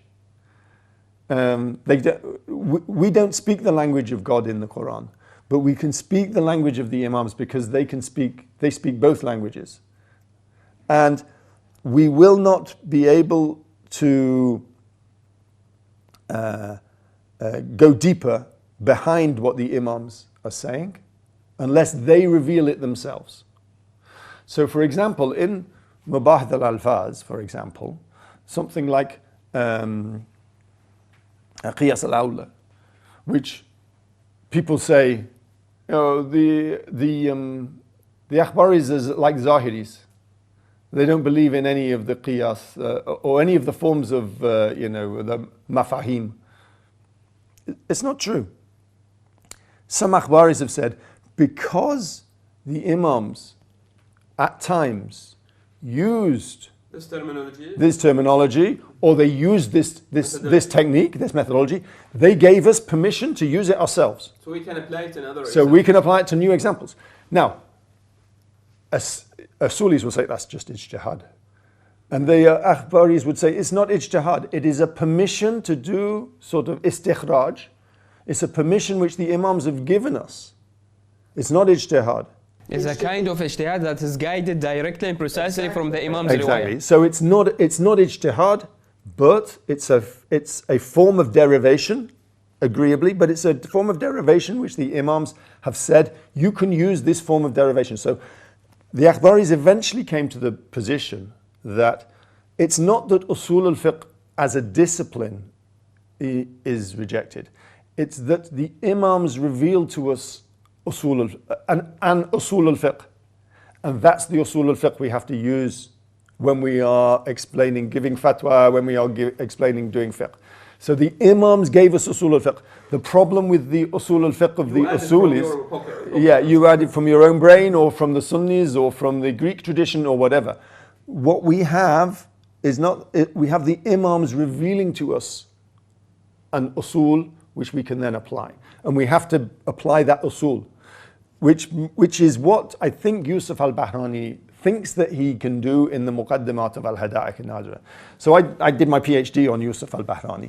So he's claiming that his qawa'id is taken from the riwayat itself. Exactly that. He didn't invent any of his... So I'm presenting the qawa'id that existed in the riwayat. Yes, and that the Imams have given us permission to use. Because otherwise, why did he write a work of fiqh? Akhbaris didn't really like writing works of fiqh. Okay, they said, well, why do we need a work of fiqh? We just need the collection of the akhbar, and the job's done. So Al-Hur al-Amali never wrote a work of fiqh. He collected the Wasa'il al-Shia.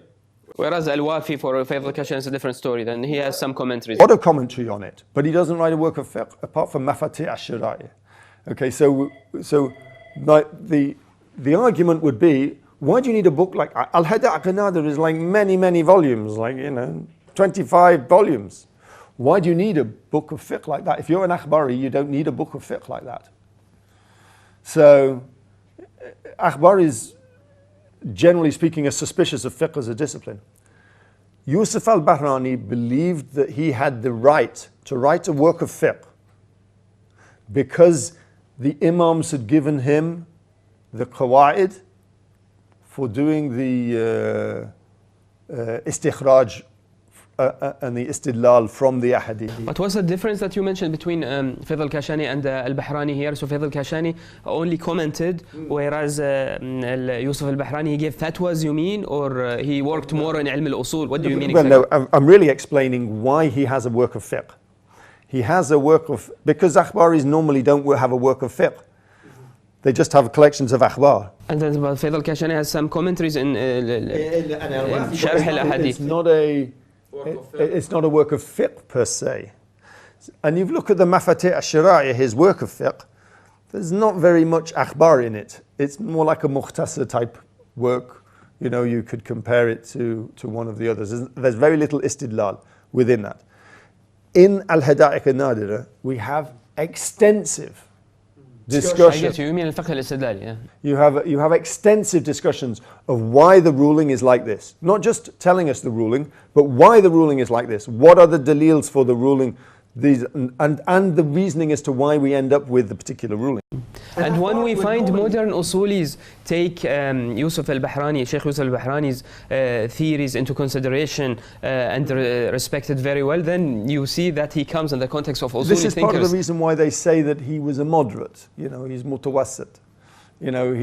He's not really an akhbari. I believe Yusuf al-Bahrani was a real akhbari. Okay, he was a very sophisticated akhbari, a development, if you like, from Muhammad Amin al-Astarabadi. And he criticizes Muhammad Amin al-Astarabadi at points. He's saying he was he was rude. He was rude to the ulama. Whereas Yusuf al-Bahrani, doesn't want to be rude, but he wants to be able to ground his methodology in the riwayat of the imams.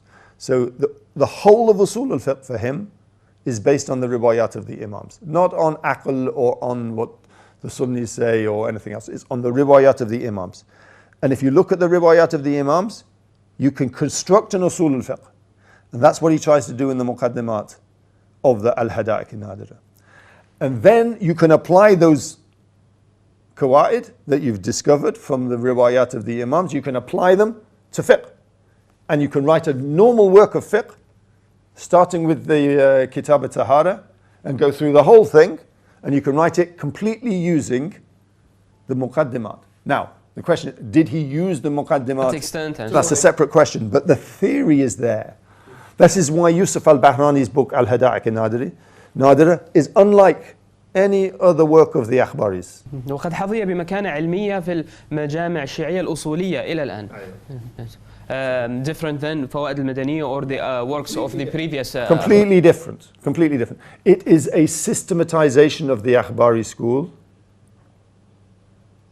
into usul and furu'. The akhbaris before did not believe in the difference between usul and furu'. They didn't believe in using usul for furu'. In Al-Hadaq al-Nadira we have this relationship between usul and furu'. Whether it's accurate or not is a separate question. What you mean? What it means is usul al-fiqh and furu' al-fiqh. So you have this relationship between the two, which creates a unique work within the akhbari context, with the muqaddimat laying out the theory, and the rest of Hadaq al-Nadira laying out how you do it. But the thing to remember is, all of that framework is following the model laid down by the usulis. So he has taken the model of usulis and made an akhbari version of it. But that doesn't mean he's a moderate. What it means is, because if you look at his actual muqaddimat, he's very strict on akhbari principles. But what it means is that Akhbarism now is systematized in a way which Usulis can understand. You mean that he's a Usuli, you mean? It doesn't say, yeah. No.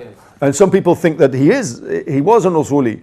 And part of the reason for his respect today is because people say, well, he's a moderate Akhbari. He's not a really strict one. And maybe he's a little bit Usuli as well. I have to disagree. I think that he's a strict Akhbari that uses the model of the Usulis, to write a book, so it appears like a book of fiqh, and the muqaddimat appear like a book of usul, but when you read them, they're akhbari. Very interesting, Professor. Here I'd like to ask you about the context and the political context about akhbarism.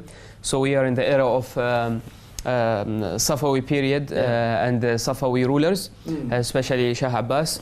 And these certain contexts. So what are the relations between السلطان والفقيه, الدين, الدولة? What interest the politicians had in the growing of the Akhbari school, and why they gave them the chance, and why, for example, بحار الأنوار or الشيخ المجلسي, he wrote his موسوعة in this era, or if you have certain important analysis about the interaction between the politics and the religion in regards to Akhbarism. This was another point on which Western scholars had disagreed when they were describing Akhbarism.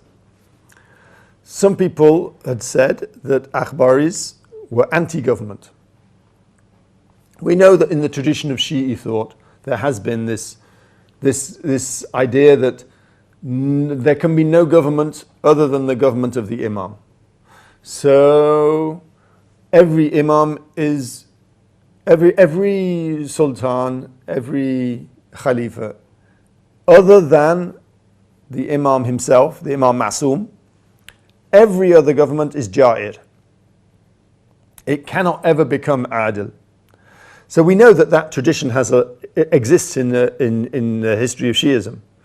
There's the difference that some scholars have always said that the only Imam al-Adil is the Imam Ma'soom. There isn't any other.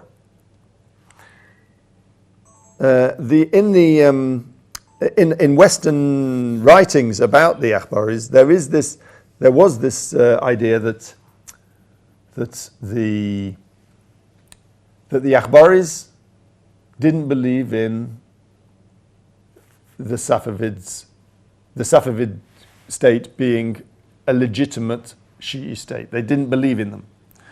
They believed that they were Sultan Ja'ir. Okay.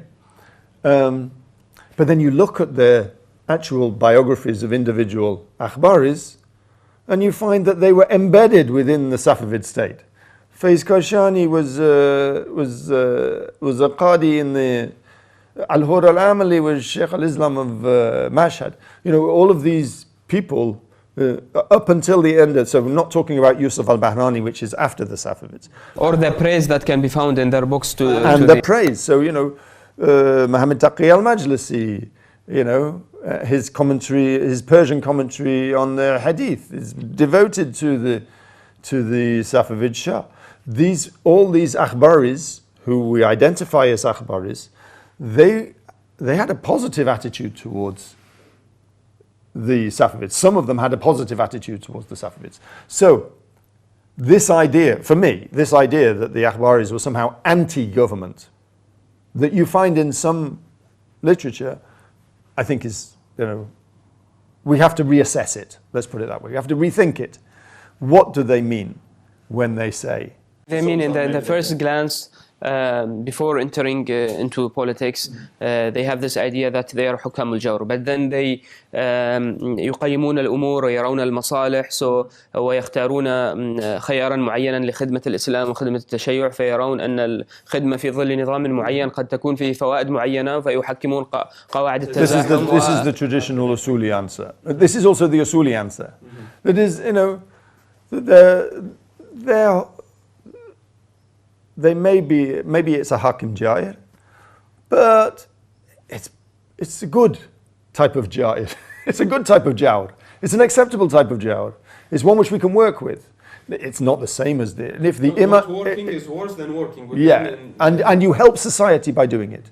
You know, the society needs it, so you do it almost out of darura. No, not working is worse than working with them. And So maybe they had that idea, but I think that, you know, ulama were human beings, you know, and they had careers and they wanted to develop them in a way which promoted their ideas and what they saw as as good for society, and that might have meant working with the Sultan. In this case, you know, the Safavid Shah.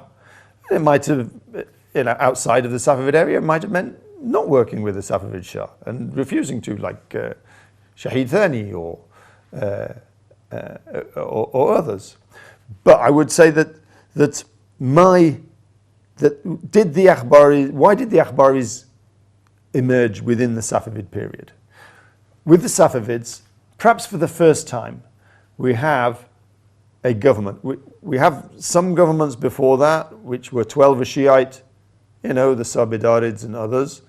But with the Safavids, we really have a fully worked out theory of 12 Shiism as the state religion, which is going to be promoted by the state. This is to do with the roles of such ulama, or is this something that initially was the decision? The initial reason of Shah Ismail, because we don't have a lot of evidence that the Safavids before Shah Ismail became Safavid Shah, they didn't seem to be 12 Shiite. They seem to become 12 Shiite with Shah Ismail. So Shah Ismail makes the decision, if you like, to make 12 Shiism the creed of the slave. Some people say he did this in order to differentiate himself from the Ottomans. They were Sunni.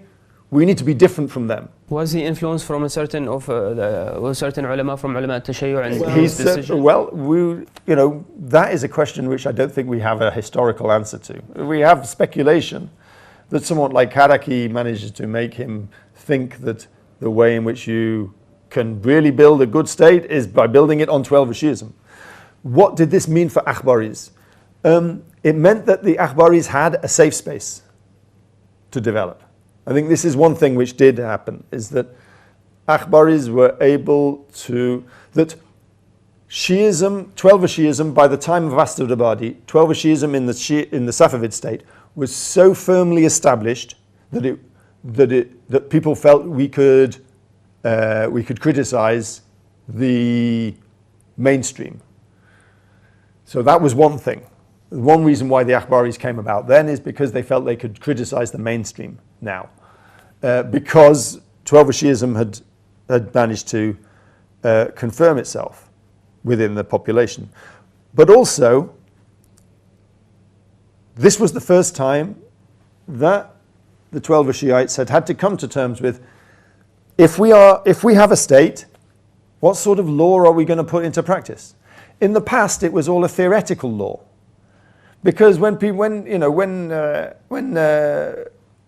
Muhammad ibn Hassan al-Tusi, Sheikh Ta'ifa, wrote his Al-Mabsut fi Fiqh al-Imamiyya, when he wrote that book, he didn't think it was going to be there was no state which was going to take this book and implement the rules in the Mabsut. He was writing it as a work of fiqh. It was never going to be practically implemented by anyone. It was a work of fiqh. There is a great opportunity to apply what we... Now with the Safavid state, yes, you have a state which is claiming that this is the zakat, and this is how we're going to do, uqud in the marketplace, and this is how we're going to do nikah, and how it's going to be arranged in the state. This is how we're going to organize things. Them and spreading the ahkam of Sharia in the society. Yes. So suddenly, the Shiite ulama have to think, what we write in a work of fiqh matters, because it might get implemented in a Safavid context. Before, to an extent, not completely, but to an extent, they were writing a theoretical discipline. It was a nice work of fiqh. Or to individuals in their houses. Maybe, and for other scholars to study their work of fiqh. They were writing for other scholars. When we get to the Safavid period, the positions that they held on mas'ala fiqhiyya, suddenly become, they could have, well, they have a greater chance of a real world consequence. So then suddenly people saying now we can't just debate it about whether it's, whether this fiqhi ruling is better than that fiqhi ruling, and it's just a discussion in the madrasa between you and me as tulab. When it's not a real discussion. It's just a theory. Now it becomes a real discussion because we have a state which is trying to implement Shiite law, the Shiite version of the Sharia, in everyday life.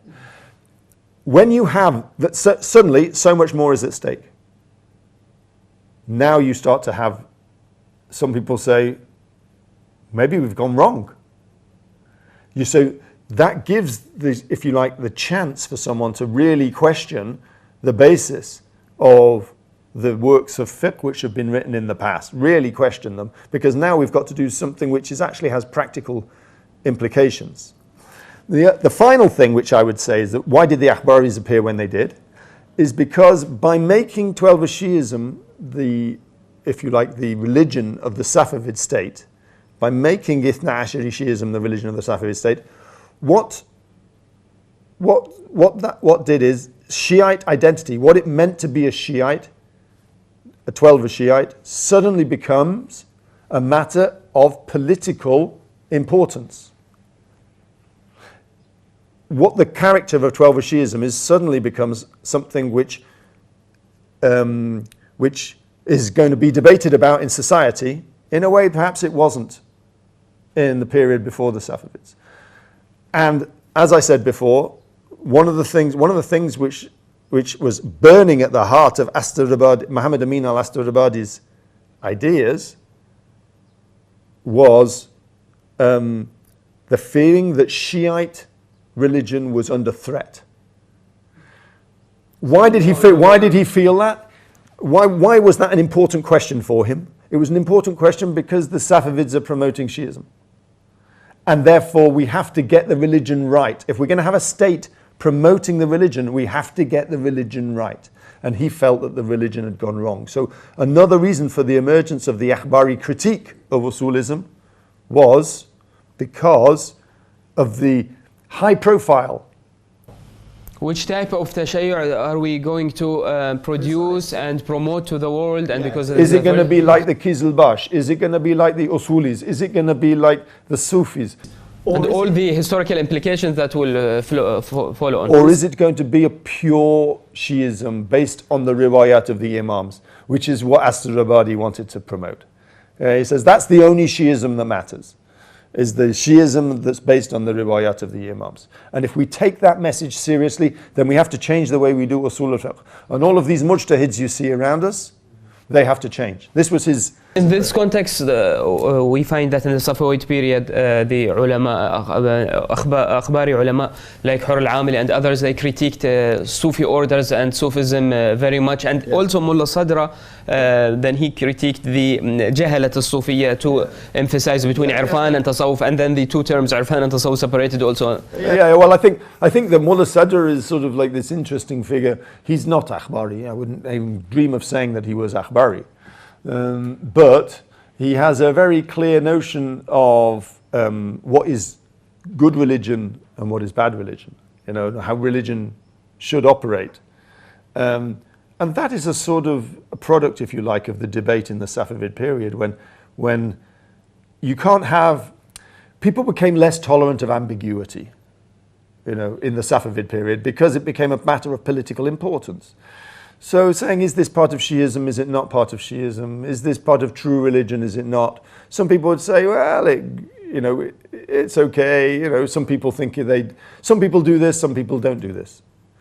In the Safavid period, it was more difficult to maintain that line because the state was involved in defining what Shi'ism was. And when the state was involved in defining what Shi'ism was, the ulama said, we can't let them just do this without our involvement. And that's when you start, then the ulama themselves saying, if we're going to get involved, what sort of Shi'ism are we going to have?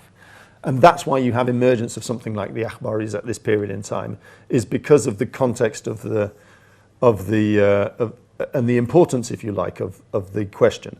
Of course, it has a lot, the answers that the Akhbaris did, they're not without historical precedent. They have historical precedent, but they're unique for that particular point in time. And the solutions which Astarabadi gave, and the way in which they were developed and embellished by subsequent Akhbaris, they were specific to the Safavid time. They were, even though Astarabadi himself didn't spend very long within the Safavid realms, it was something which defined, if you like, the whole discussion of Shi'ism of the period. Did the Safavid rulers also had a role in shaping and directing some of the religious ideas which ulama thought in or wrote about, or because normally politicians have their certain goals and they use or they ask ulama or they interact with them in order to strengthen some certain type of religious thought, and some analyze that the religious identity was shaped in a certain way with regard to their political goals and the conflict with the Ottomans. And I mean, the Safavids, to answer that question, I can take an example from the Qajar period, which the early period of the Qajar period during the reign of Fath Ali Shah was like a compression, if you like, of the debates which went on in the Safavid period. So probably the last major Akhbari figure we know is Mirza Muhammad al-Akhbari, came from India, and he came to Iraq, he studied in Karbala, and he also went to Iran and had discussions with Fath Ali Shah. And famously, this may be a myth, but it's famously, he tried to persuade Fath Ali Shah to make Akhbarism the Shiite ideology in Iran. So he tried to, there's this famous story, which probably many of your viewers already know, that he promised to bring the head of the Russian general Tityanov, who the Russians were attacking Iran at the time, and Muhammad al-Akhbari promised to bring the head of Tityanov to Tehran, and if he did that, i.e. if he managed to kill a Russian general and bring his head to Tehran within a particular time period, Fath Ali Shah would make Akhbarism the religion of Iran. Okay, so Muhammad al-Akhbari went to Shah Abdul Azim, and he said prayers and he did some magic there, and then the head of Tityanov arrives in Tehran, and Muhammad al-Akhbari comes to Fath Ali Shah and says, I did my part of the deal, I brought the head of Tityanov to Tehran, and now Akhbarism should be the ruling ideology of Iran. You should promote Akhbarism as Fath Ali Shah. And according to the stories, some of the Usuli ulama went to Fath Ali Shah and said, you cannot allow Akhbarism to become the religion of Iran. The people will become uncontrollable. We, as the mujtahids, are the people that maintain order in society. You allow Akhbarism to take control, everyone will be their own mujtahid. Will be of no use also. Well, that was the other side of the question. They weren't saying that to Fath Ali Shah, but this was the reason why they were worried. Now, that debate around whether or not Akhbarism could ever be a practical, legal system happened in the Safavid period as well, in the sense that Akhbaris who got involved in politics and got involved in implementing judgments were trying to find out whether Akhbarism could be a workable legal system alongside it. And the Shah, the Safavid Shahs, sometimes thought, well, maybe it could work. But the problem is, from the Safavid Shah's perspective, the problem is that if you promote Akhbarism, what is the role of the ulama when you only have to read the Akhbar? What is going to be the role of the ulama when anyone can read the akhbar and make a legal fatwa? You don't need mujtahids anymore.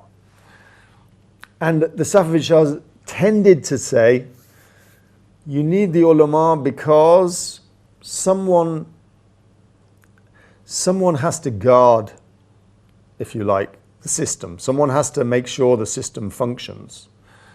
And therefore, and the people who are best at doing that are the usulis. So in the Qajar period, one of the reasons why the usulis won the battle between akhbaris and usulis is because the system cannot work without anyone in charge. And one version of akhbarism is that no one's in charge. The akhbar are in charge.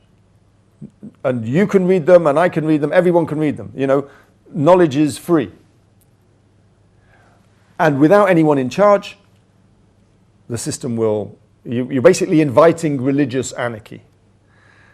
So the Shahs, they want a functioning system. Between parentheses, this type of akhbarism opens the door widely for individual religious experience towards religion and understanding religion and applying it, and then there is a certain Sufi depth in it. Yeah, I know, yes. I think that this is one of the things which is the reasons why, you know, there's one of the reasons why the relationship with Sufism was complicated. Because Sufism, in its most basic form, is about the individual's experience, is promoting, if you like, the individual's understanding of their experience with God. Okay? It's saying that each individual can have that relationship on a spiritual level. Akhbarism is saying you can get access to the minds of the imams through reading the akhbar. You don't need anyone to do intermediary between you and the imam. To the extent of your understanding. So there's certain resonance there. You see, there's a certain crossover there between saying how you understand your God is the essence of religious truth, and to how I understand these texts is the essence of religious truth. And no one can tell you what your religious experience is like, and no one can tell me what these texts means other than me. There is no sulta diniya that's controlling you and controlling your... And can we analyze the personality of Faisal Kashani in this regard, that he's a combination I think this is to an extent the reason why, for him, there was no contradiction between Sufism and his akhbarism. Because personal religious investigation and thinking can result in truth, and reading the akhbar can result in truth.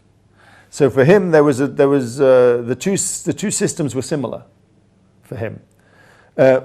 For others, you know, for other akhbaris, such as Al-Hur al-Amali, he looked at, you can't trust your own feelings, that's all waswas.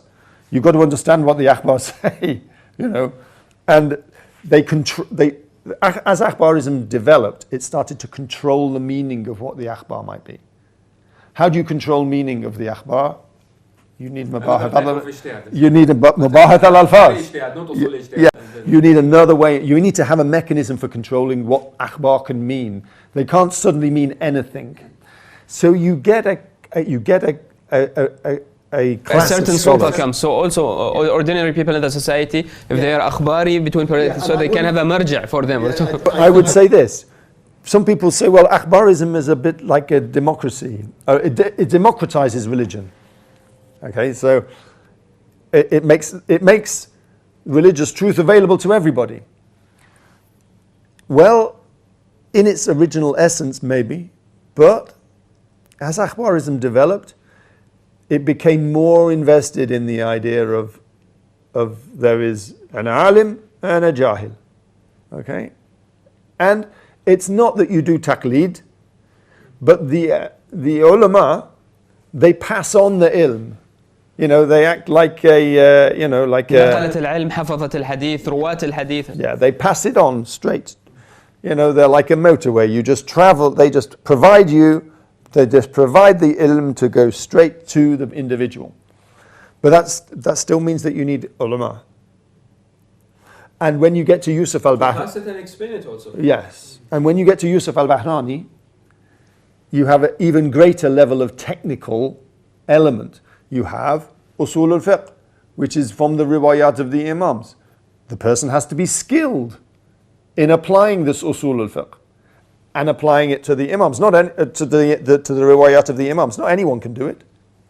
You have to be trained in the muqaddimat, in the ideas within the muqaddimat of the Hadaiq Nadira, and then you can apply them to the furu'. This isn't something anyone can do. لابد أن تكون فقيها ناضجا. So going back to Muhammad al-Akhbari that you mentioned his story, so he's the same alim that was killed in that context. Oh yes, he was the same. So why? What was the story of that, and what happened? Well, eventually he was killed in Baghdad. Well, in the Qazimain, and the stories are, you know, he was an Akhbari at a time when Akhbarism was nearly gone from the shrine cities in Iraq and to an extent in Iran as well. So he was an Akhbari at a time when Akhbarism was really in its last stage. But he was also, I think he was a pretty rude sort of person. He wasn't a gentle Akhbari or a scholarly Akhbari like Yusuf al-Bahrani. He was, you know, he wrote Rasail in which he called all of the ulama stupid and idiots and not just Juhal, but worse than Juhal.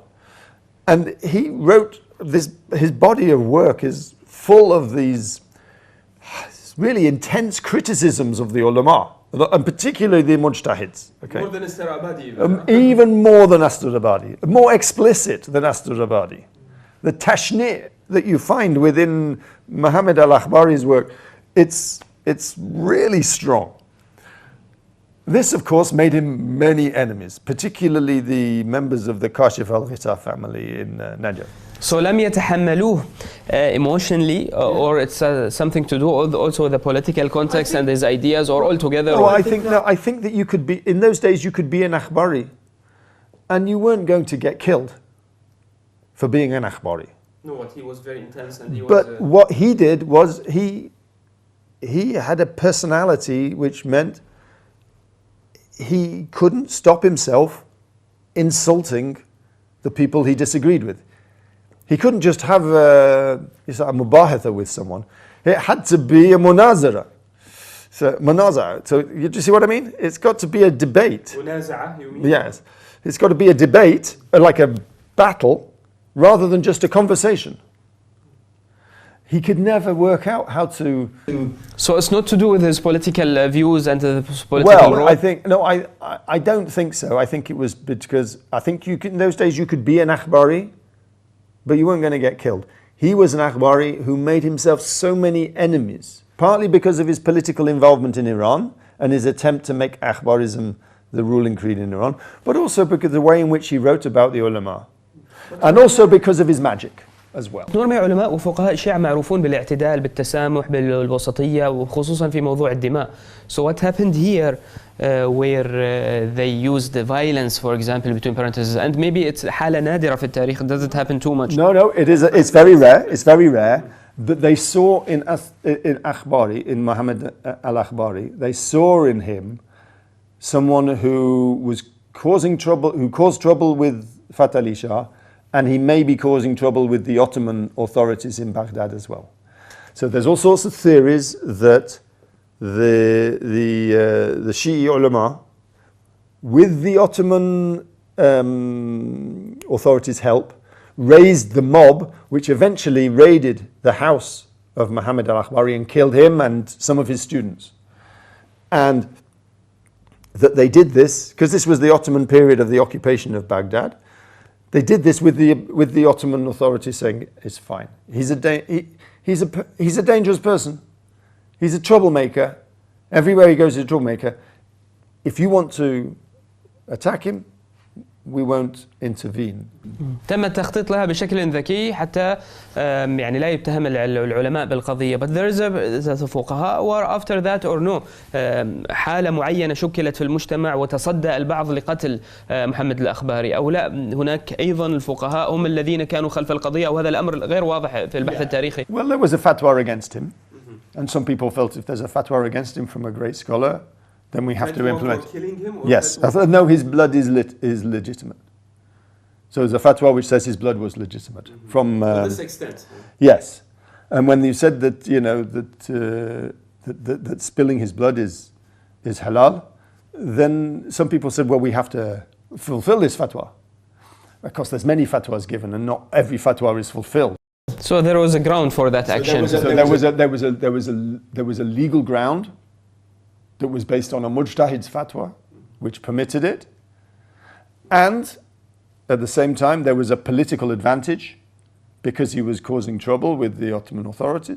So there's a political advantage to killing him, and there was a religious advantage because he was, although he was, you know, rude and unpopular with the ulama, he was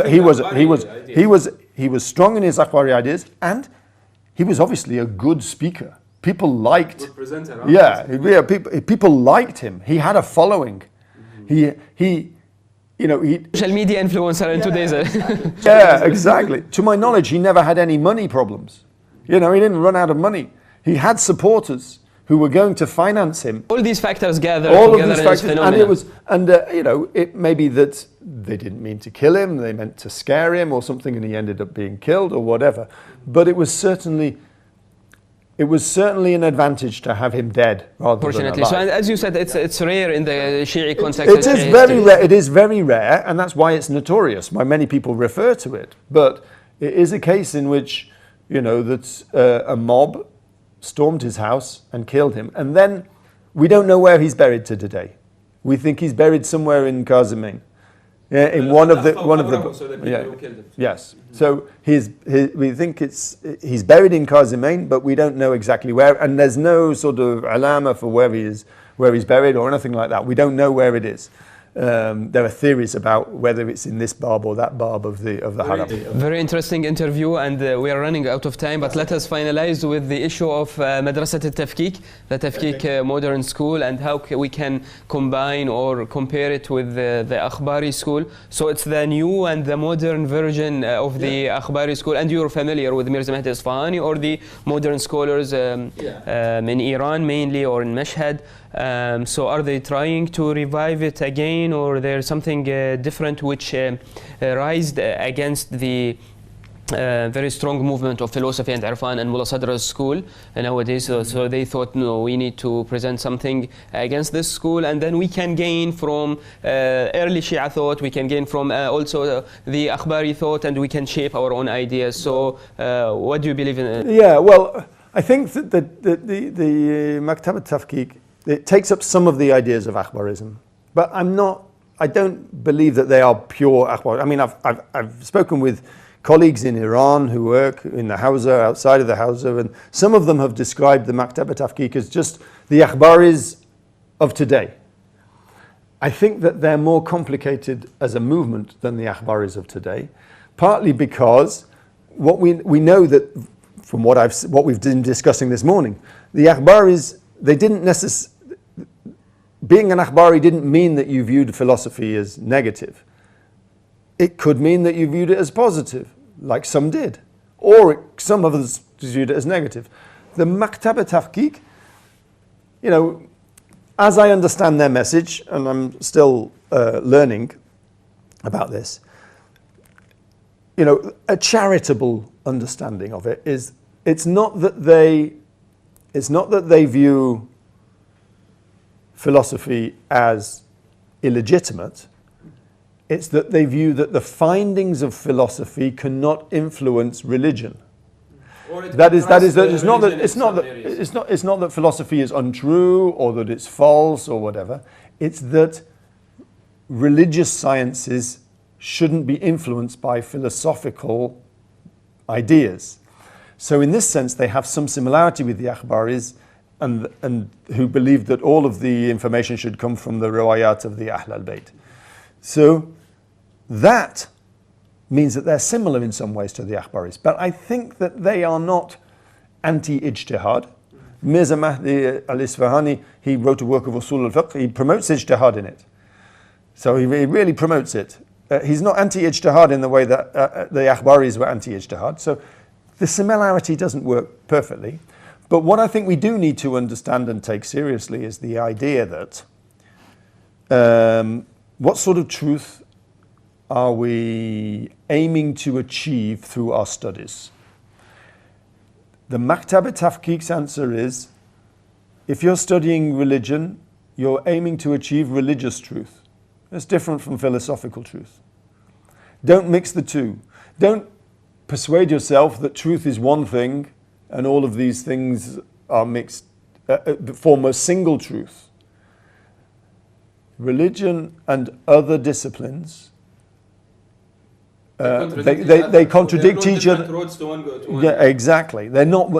Truth isn't singular for them. Truth is multiple. In this sense, they have some of the ideas of the Akhbaris, with the idea of al-ilm al-adi and al-ilm al-yaqeen.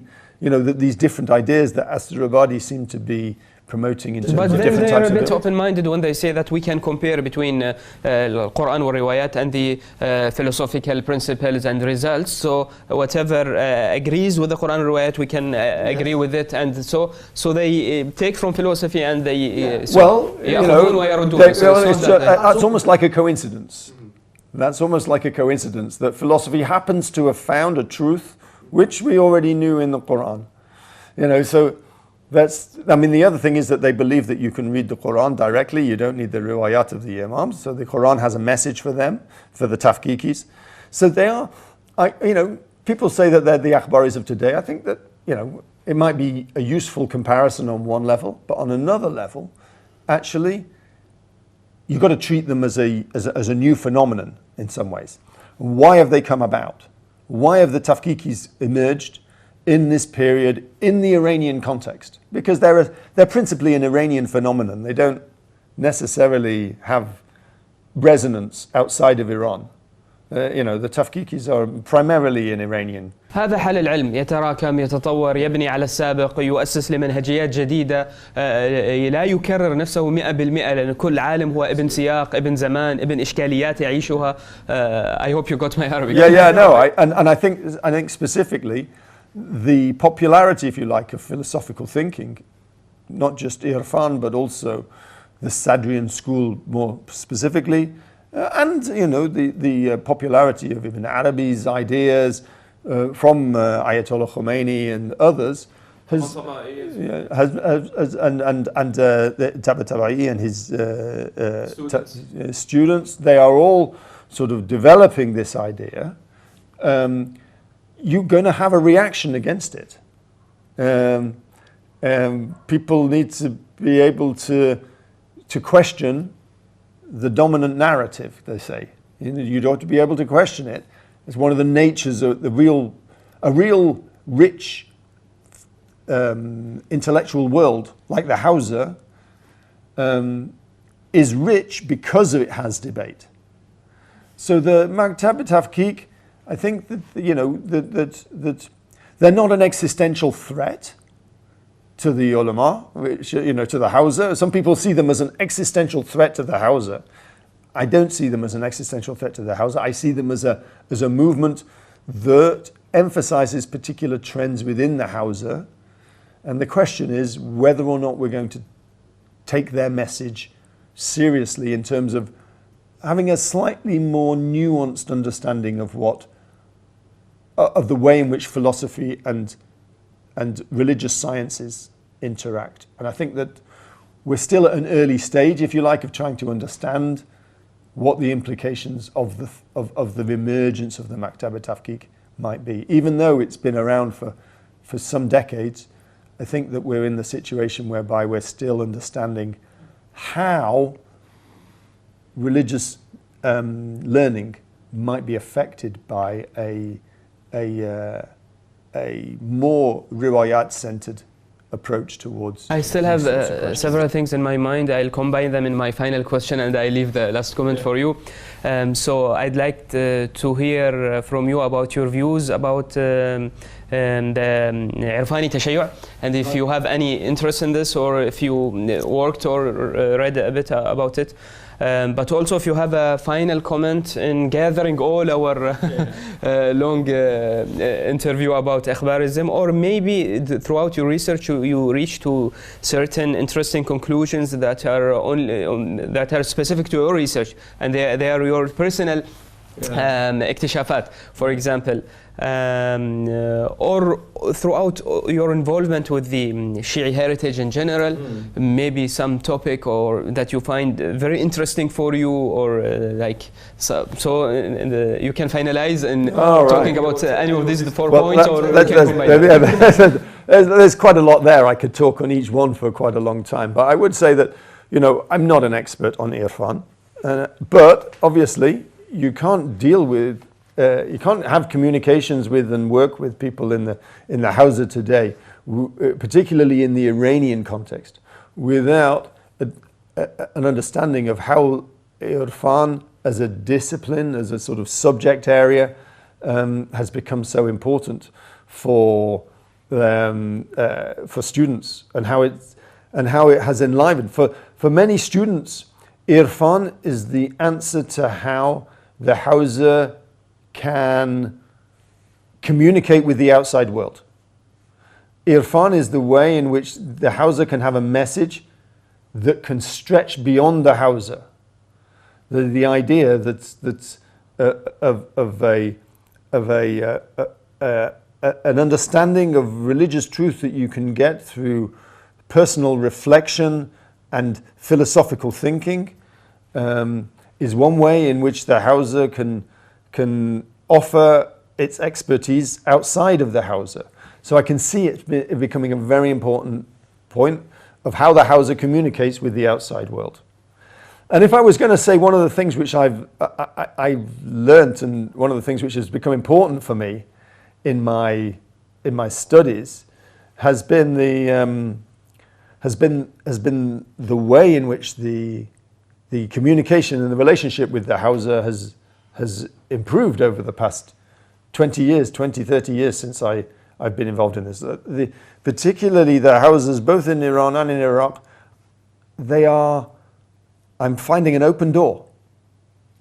And that's one of the things which has sort of changed me as an individual, is because the Hausas, even though they're a traditional institution which has a specific purpose, which is not to educate people like me, it's to educate the Tulab in their day-to-day life. But the generosity, if you like, I found amongst people within the Hausa to share their knowledge with someone, this strange guy from England who wants to learn about their heritage, has been, for me, one of the most heartwarming and important lessons I've learnt through my studies, and I'm very grateful for it. Great, thank you very much. Would like to add any final point regarding our interview today? We talked about Shia studies in the West, we talked about Akhbarism, we talked about everything, and we had a very thorough interview this morning, and we're in the holy month of Ramadan, so and you came to Oman.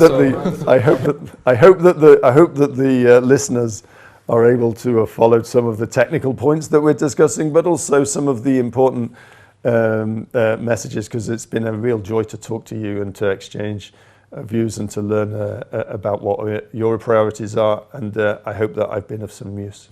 Thank you very much.